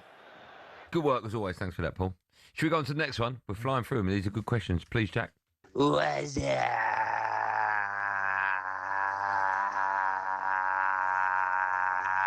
Benty? If you could play in front of any current number 10 in the world, who would it be and why? Great question. That is a great question. Current number 10s in the world. Oh my God, that's such an hard question. Would you throw some at you? I've got someone written down. Bellingham? I've got Jude down. I've got Cole Palmer. I've got Eze. I've got Foden. I'm gonna go. Do you know what? You want to find the least greediest one. That's what. And I think Eze's the one. Do you? Yeah, because Jude. I mean, Jude's decent, but Palmer, we know, I ain't got a problem with the way he plays. Foden as well. Probably Eze. I don't know if we can do this tomorrow, but if you're talking about some of the great number 10s for England, Peter Beardsley alongside Gary Lineker. Yeah. Was so unselfish. It was and he was a genius, Beardsley. Yeah. And I mean, Lineker just absolutely loved playing. Sorry, I know we got. Do you know who else was unselfish for years, and his numbers probably didn't stack up compared. Firmino, for Liverpool. Yeah. I never felt he was a 9. He was a 9. Do you know what I mean? But he did all that work for Salah and Mane just to get all the rewards. Yeah. Okay. Time for the last one.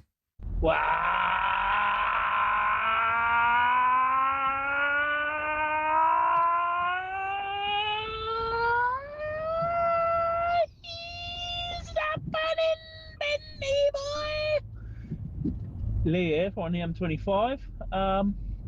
If you could change one thing about Goldstein, other than that Barnet, what would it be? I mean, the Barnet would have been a great one. You wouldn't change it. I'd look weird with another haircut. That's why I do it. Oh, so you want me to look weird? Yeah, Okay, I would, if I could change one thing on you, it would probably be anything. No, change anything about you. Probably, I imagine it'd be my age so I can last longer. Probably not. Yeah. I'd probably change. Nothing, perfect. Your personality, probably. Why? What are you laughing for in there? What's wrong with my personality? How did you hear the laughing there? It sounds with class. What would you change about? Nah, I'd probably change it. What? Bring you down to earth a bit more. Oh, so I've got a great personality, is that what you're saying? No, so I'll change that. So I'd bring you down to earth a bit. What do you mean down to earth? See, like with us people. Mate, don't spin this around. I'm the man of the people. I'm the working class. You are not that. I am. Sorry, you just told us that you go downstairs to put your trainers on in your trainer room. No, I go downstairs to put my trainers by the front door because I don't want to mess up the house. Where's your trainer room? Upstairs. No, it's not. It The is. fact you've got one leads me to believe you're not a man of the people. No, I've got my trainer room. My kids have their shoes in there. So there you go. Yeah. In what wing of the house? There's no wings. But yeah, Yeah, there are. So you're a man of the people. I'd only change one thing about you. What? Everything. That's today's What's Happening, Benny. More from me and he after this. Andy Goldstein's mullet.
Listen to Drive and Talk Sport, me, Andy Goldstein, Darren Bent, and Just Eat Order on the app today. You could win one of millions of prizes. 18 plus terms apply. Still to come, we'll be looking ahead to the start of the World Darts Championship. I can't wait for that tonight. Luke Littlew in action. Just quickly, we talked about this earlier on. It's a little bit nuts. Members of the official England fan club have been told that a World Cup final ticket will cost them more than $3,000 if they reach that stage next year. If we get to the final of the World Cup and you had a chance to buy a ticket for $3,000, would you buy it? No. I mean, it's don't get me wrong, it's horrific money.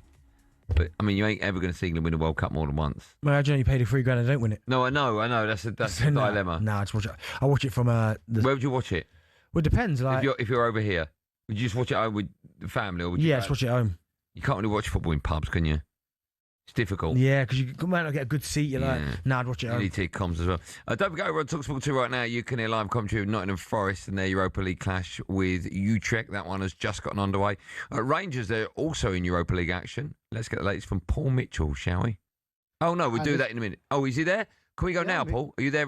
Oh, fine. Okay, that was my fault, Paul, because it said the word shortly. I didn't read shortly because the word was on the second line.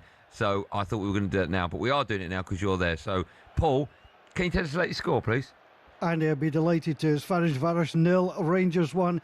Rangers ahead after 27 minutes. Great finish by Bojan Mirovski. The ball deflected into his path from Danilo's shot off a defender. He was judged to be onside and he leapt himself up. Brilliant scissor kick finish to put the ball beyond David Groff. Rangers have played well in this one. Started a little bit slowly, but they've got into this one. 37 minutes gone in Budapest. So far, so good for Rangers. Ferencváros 0, Rangers 1. Perfection as always from Paul. Thanks for that, pal. Right, time now to preview tonight's European football action thanks to our friends at Enterprise Rent-A-Car. European football preview on talkSPORT with Enterprise Rent-A-Car. Whatever it is, we're here for it.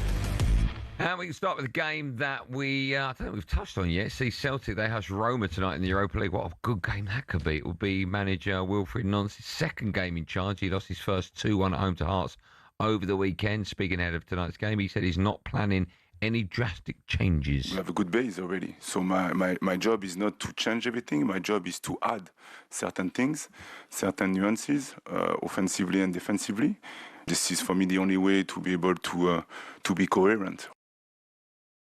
First two tough games for the manager. It's important the fans give him a bit more time. I'm not questioning whether or not he will get more time. Of course he will, but the last thing you want as a manager coming into a big club like them is to be under the cosh from day one, right? Yeah, and getting beat by Hearts, obviously you're top of the table at the minute, isn't a great advert. I mean, I know Celtic have got that game in hand and they're only 3 points behind Hearts, but still losing that game wouldn't have been a great start for him. But you're right, Roma as well.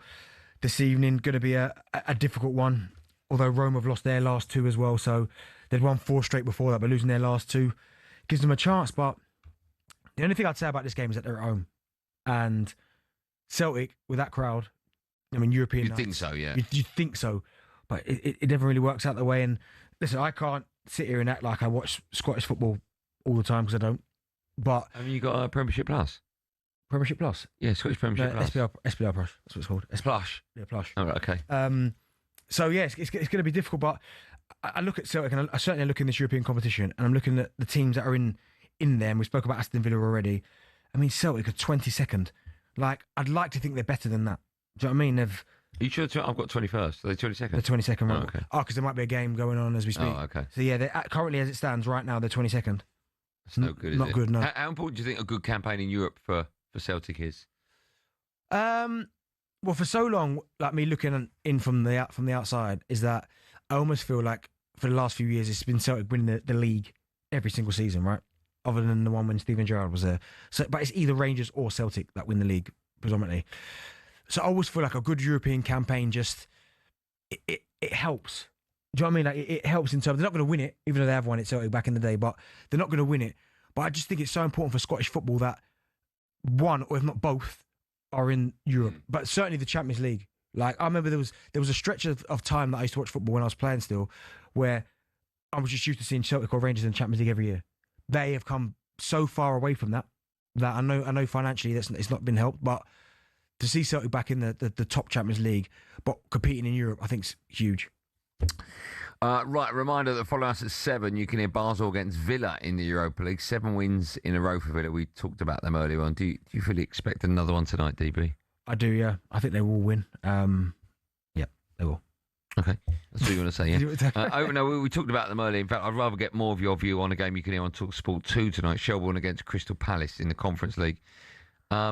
We talked about how far we expect Crystal Palace to go in this competition. It's a tough juggling act when you're doing so well in the Premier League and then you've got a game in a competition that your fans and a lot of football fans expect you to go all the way in. Do you expect Oliver Glasner to rest key players in a competition like this? You can do. At this stage, I should say. They can do, but then it's not... I mean, you're looking at who they're playing, right? And he hasn't got the biggest squad. So, unfortunately, he hasn't got the luxury of changing... What are you laughing at? Why are you laughing? Nothing. Oh, okay. He hasn't got the luxury of changing a lot of players. I know he make a couple of alterations, but he hasn't got that luxury. But I mean, Palace have won 2 and lost 2. Currently sitting 20th in the table. They're better than that. And I know they're better than that. And they're playing Shelbourne now that are second bottom. They've not won a game yet. Drawn 1 and lost 3. So this is an opportunity for them to go and get some points on there because you win 3, lost 2, 9 points. 9 points right now puts you on the cusp of the top 8. But they're certainly better than where they are now, which is 20th. That was a look at tonight's European action with our friends at Enterprise Rent-A-Car. Whatever it is, they're here for it. European football preview on talkSPORT with Enterprise Rent-A-Car. Here for it. Book now at enterprise.co.uk. Still to come, we'll bring you a bit of team news ahead of tonight's football. And, of course, we'll be talking darts because the PDC World Darts Championship starts tonight with defending champion Luke Littler up on stage. But first, it's time for the last no Googling of the day. We want to know which 2 players share the record for missing the most penalties in the Champions League. Which 2 players share the record for missing the most penalties in the Champions League? I'll give you a clue. 5. 5 missed. The answer to that, an arrow chat when we come back.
teams have got a load of crazy nicknames. Ever wondered where they came from?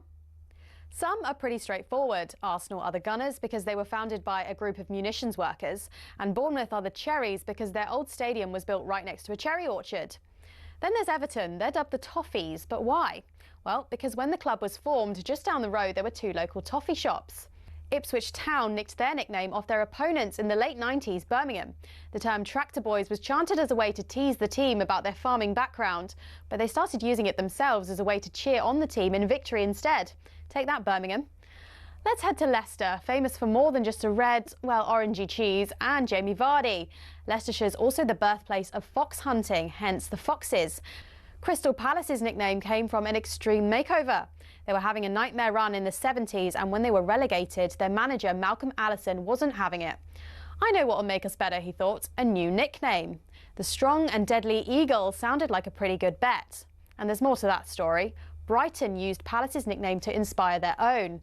Ooh, a bird, they thought. Let's just pick a different one for us. And so, in a heated match between the two teams back in 1976, when Palace fans began chanting "Eagles, Eagles," Brighton fans had the perfect reply: "Seagulls, Seagulls." So next time the away end's chanting their crazy nickname, you'll now know exactly where it came from.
Tune and a half, isn't it? I can't remember if it's this version or Mace. Oh, so it is Mace's version. I watched it for yeah, Mace. Oh, it is. Feels so good. I love it. Oh, it is that one, is it? Oh, I thought it was that one. Bad boys. You think you wanna be that one? You make me feel so good. Yeah, I know. Mace, what an album, by the way. I love That's that. an album for you. Mace, Harlem World. Yeah, I love that tonight. What an album. All right. Before the break, asked the question: which 2 players share the record for missing the most pens in Champions League history? Messi or Ronaldo? No, Messi's one. The reason I said it because I'm just thinking of guys who've got a lot of a lot of Champions League appearances. Messi's one. Who's he played for? The other geezer. He's played for Juventus and Barcelona. I think he played for Juventus. Did he play for Juventus? Who's He it? didn't play for Juventus. I'll tell you, go on. They played for Barcelona. No, who's it? No, hold on. I'm asking Joe. No, don't look. Who's his team before? It was, wasn't it? Juventus and Barcelona. Who's it? You don't know? No. Same name as a Hoover. Same name as Hoover? Yeah. Dyson. No. Vax. Is it Vax? Henry. Thierry Henry? Yeah. Yeah, he was at Juventus before Arsenal. Yeah. Yeah. He played on the wing there, didn't he? Yeah, he weren't until he comes No. to himself as a superstar. Do you know what? I was going to call you. Do you know what, Darren? There's been a goal in the Rangers game. Would you believe that? Do you think I'm lying? Your ad-libbing's rubbish, by the way. I know, yeah, because I was just about to say something and Joe just shouted in my ear. Paul Mitchell can tell us more. Hi, Paul.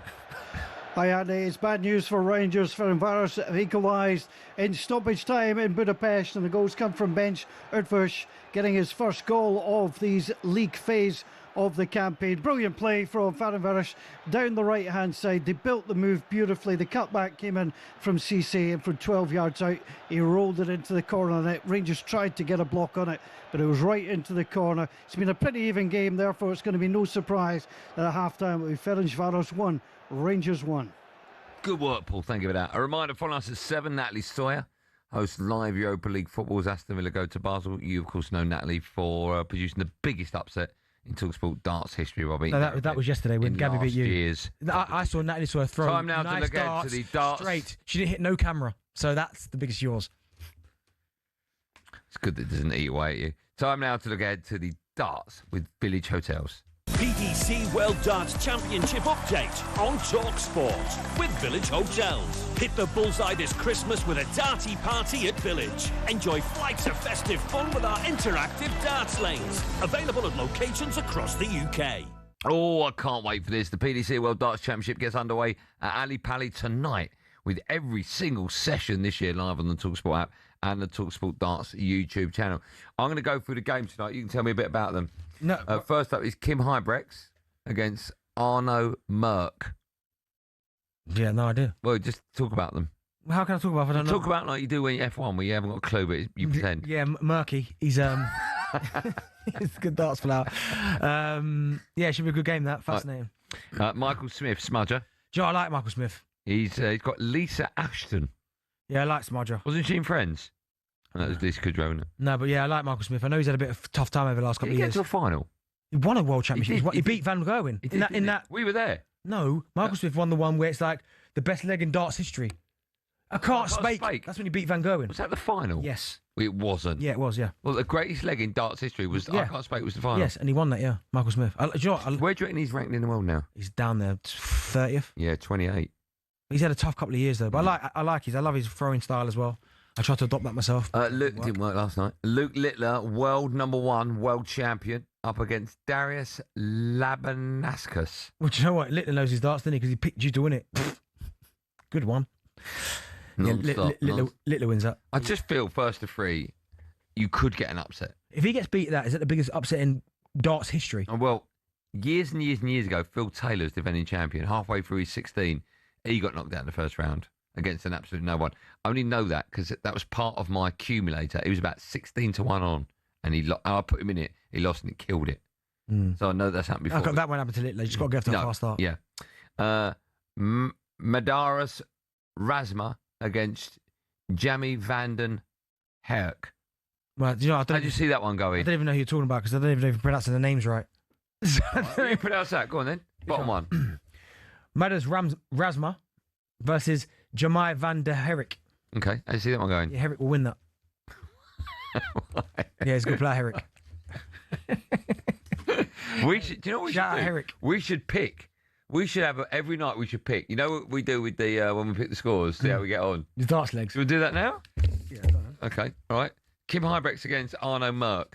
Oh, sorry. How am I spelling that? What, M-E-R-K? I'm going to go Kim. We'll write this down. I'm going to go Kim. Who are you going for? The two, who are they called? Kim Huybrechts and Arno Merck. I'm going Merks. You got Merky? Yeah, Merky. All right. Next one is Smudger against Lisa Ashton. Oh, Smudger. Okay, Smudger, I'll do that as well. Littler, obviously. And no, I'm going another geezer. No, you're not. What's his name? Darius Labanaskas. I'm going Labanaskas. Oh, yeah? Yeah. Okay. And Madaras Razma against Jamie van der Herrick. I'm going Razma. All right, I'm going Madaras. All right, we'll see how we get on tomorrow. All right. That'd be nice.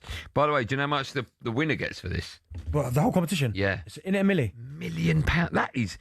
That is quite unbelievable, isn't it? £1 million for throwing an arrow. I quite like it, though. The way these guys tour and go about it. I mean, who was he talking to? I think it was Humphreys when he came over for Charlotte, the real #1. He's not the real #1. Humphreys. I feel like when he was telling us about his schedule, like in a non-stop, he's travelling all over the place. So, yeah, fair play. Get the rewards in. I love that. Absolutely love it for him. £1 million is incredible. Come on, Humphreys. Again, Who's your favourite for it? I know you're going to say Humphreys. Yeah, of course. No, but realistically, if you take your I love Luke Humphreys hat off just for one moment. Yep. I mean, he's not the man in form going into it, right? No, but I think Humphreys will win it. Why? Because I think he's quality. Here's a question. Cool hand Luke. They must be on opposite sides of the draw, right? 1 and 2, they must be. I mean, you never know. Oh, it'd be good. Oh, they can't meet to the final. No, who do you want to win it? My guy, Littler. Okay, I'm going to go Humphreys. Oh, okay. Can anyone else win it apart from them two? Well, yeah, of course. I mean, who was we speaking to yesterday? Ross was saying that he thinks Van Gerwen. Yeah. So, and Ross is in the know also. He don't know nothing, Russ. What? Talks nonsense. It's going to be Luke Littler. Horrible, isn't he? He's horrible. I mean, look. If Ross was standing there, you wouldn't say that's his face. I would. No, you wouldn't. I sound like him at the moment, though. My voice is terrible. Don't forget, you can hear every throw of this winter's PDC World Darts Championship on the talkSPORT app. It's free to download, so get it now. It's like a threat there. Get it now. That's all thanks to our friends at Village Hotels.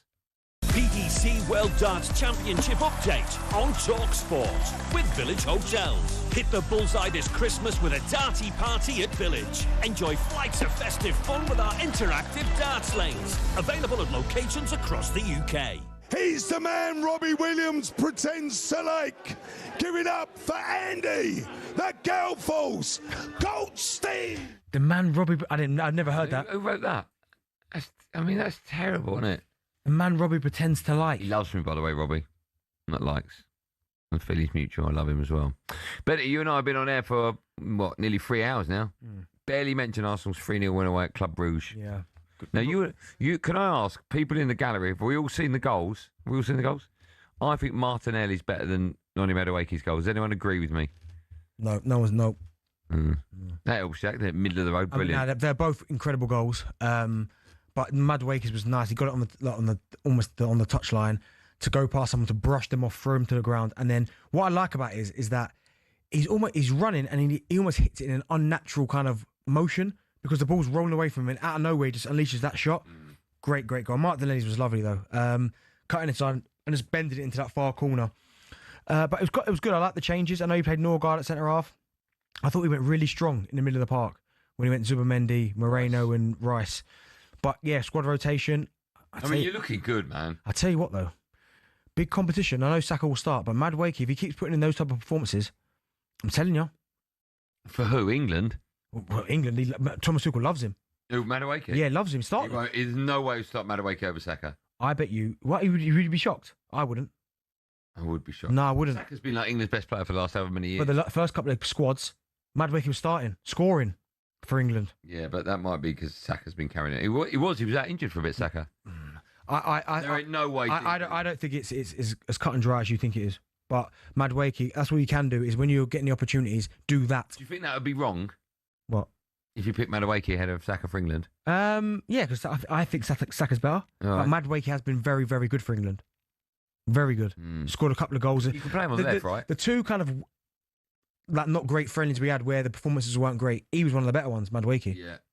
So, but no, yeah, it's good to have options there rather than it being Saka and no one else. Chelsea fans are a little bit like, where was that performance for us? Do you know what? I don't think so. Maybe you might get a couple, but how many times have we seen players go to other clubs and do well? But you have to remember what they were like. McTominay is a prime example of that. Great, that's a great call. Like, he was good at Man United and he done well, but no one saw him as like the future in terms of he should be playing like a mainstay. He's gone to Napoli, turned himself into a superstar. Yeah, it seems like every player that is Man United. Remember, Rasmus is doing well. Yeah, so is Onana's been dropped, hasn't he? From the Anthony's doing well. Is he? Yeah, he's doing all right. Yeah. What's he doing? No, don't Google it because you just told me. No, but no, don't Google it. No, but I looked the other day. What's that based on? Tell me. He's been playing very well. Oh, there you go. Now you got to look it up. So you literally just come out of a statement. You can't back it up. No, because I took a little browse the other day and I thought, that's decent. Here you go. So Anthony this season has. Just go to a break, Jack. No, don't go to a break. Jack. So I don't go to a break, Jack. Jack, go to a break. 10 appearances. Jack. 10 appearances. Jack. 5.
Welcome back to Drive on talkSPORT. It's me, Andy Goldstein. Bent is here, of course, and Justy. Right now, there are millions of prizes to be won, from Champions League final tickets to £1,000 cash when you place an order on the app. 18 plus, terms apply. Right, busy night of football. Reminder, following us at 7, Natalie Soy hosts live Europa League football. Aston Villa go to Basel. The team news for that is in. Let's cross over now to the wonderful Alex Crook, who can tell us more. Crookie, good evening. Good evening, boys. Just the 8 changes for Aston Villa from the side that beat Arsenal in the Premier League at the weekend. Only Matty Cash, Ezri Konsa and Amadou Onana keep their places.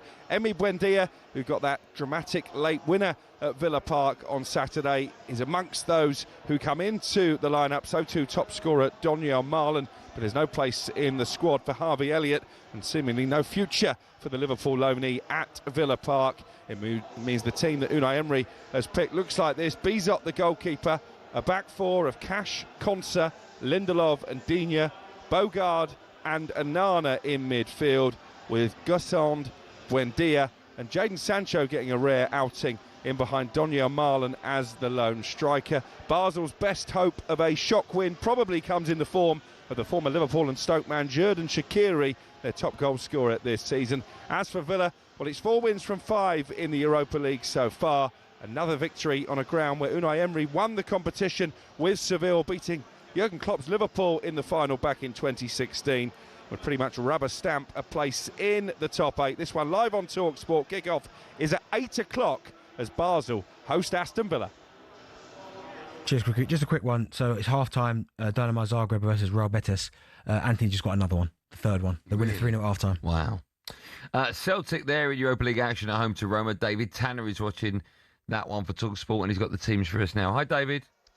Good evening, everybody. And Wilfred Nancy was pilloried for his team selection, changing what Martin O'Neill had done so well with, and lost the game against Hearts at the weekend, and Hearts pushed further clear at the top of the table.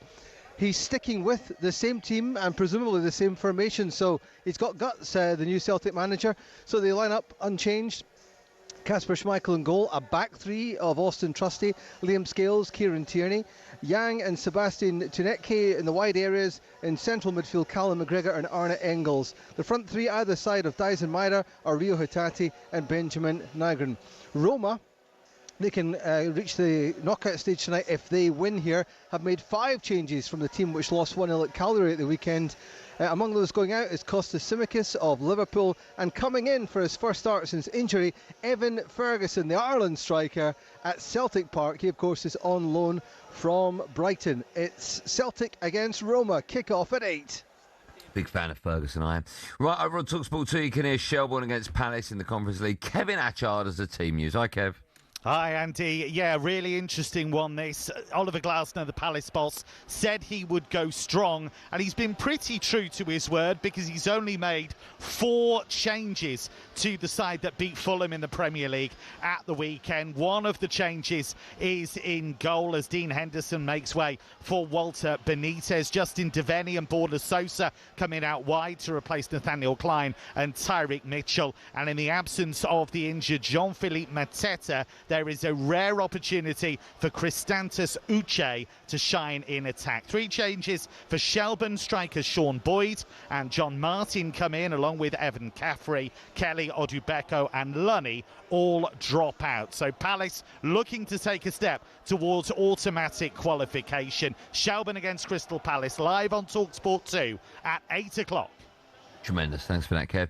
Don't forget, Forest, their Europa League tie is into the second half. It's currently 0-0. You can hear that one live over on talkSPORT 2 right now. My advice is stay where you are, because one word, Billy, the dirty stop-out is with us in the studio. You up, Bill? Evening.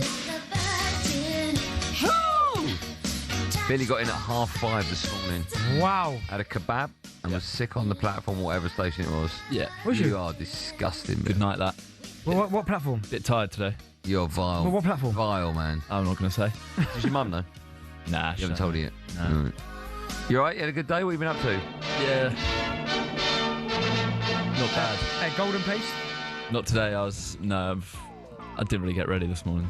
I was a bit. I might blacklist you. I've still got a tub. I can see you. Obviously, not using it here. What are we doing, Billy, for the end of the show quiz? It's a big old night of European action, innit? Yeah. talkSPORT Network. Yeah. So it's about that, sort of. You'll sort of brilliant. Okay, you'll see. This will be good. Yeah. Andy, you ready? All ready. Noah are a team in the Conference League. That's right. Yeah, in action. Tonight. Yeah. How many animals? What a goal that is, Forest. How many animals were on Noah's Ark, Andy?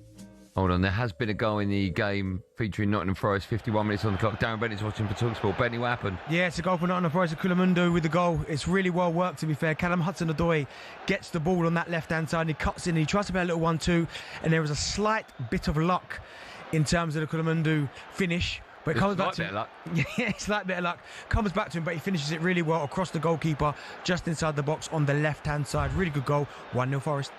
That game live over on talkSPORT too. Good work, you've done that before. Go on, what are you saying? How many animals were on Noah's Ark? None, because it's not real. 6,000, 60,000 or 6 million? It's got to be the most. 6 million. Just 6,000. It is woeful from Goldstein. There's no other word to describe we haven't got time. I mean, you're eating into the show, Jack. No, I like it, Jack. Keep playing it. Go on. Benty, Samsung are top of the Conference League. Good team. But what did the company Samsung sell when they first started? Samsung? Yeah. When they first started, they sold dishwashers. In 1939. Yeah, no, I'd say TVs. Cars, noodles and dried fish or beer?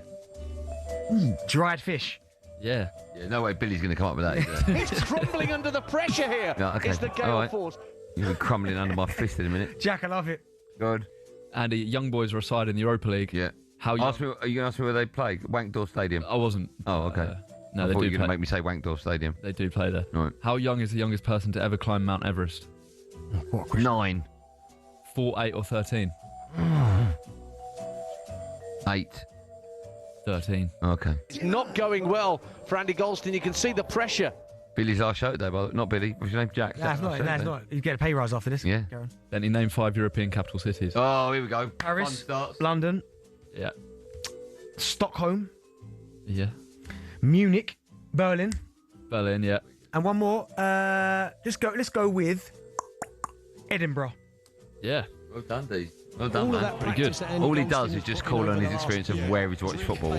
No, Jack, I probably missed all that. Do you want to play that again? No, we haven't got time. Last question for both of us. Yeah. How long would it take to shake hands with every single person in Europe? Unbelievable. 3 seconds per handshake.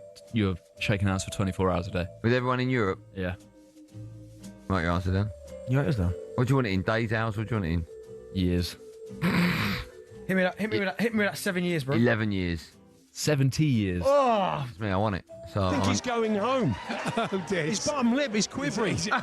Your bottom lip's quivering. My fist will be quivering in a minute, Jack. Oh, hey, listen, by the way, everyone listening, we don't promote violence on this show. No, I do. When it's Jack, it's just literally just the violence is towards Jack. No, we don't promote Been violence. nasty today. Billy, will you do me a favour and get out of my studio? Sure, yeah. Bentley, good work. Give us a high five, man. Yeah, you should have to do something. If it's, No, what do you think I was going to do? Try and move it. Saturday, everyone want to talk. We'll be back tomorrow at 4 o'clock for more of the same. Stay with talkSPORT. We've got so much live football coming up, and then the Wallies at 10 p.m. will be taking your calls on the Sports Bar. Next introduction apparently brought to you by Goldstein's Golden Paste.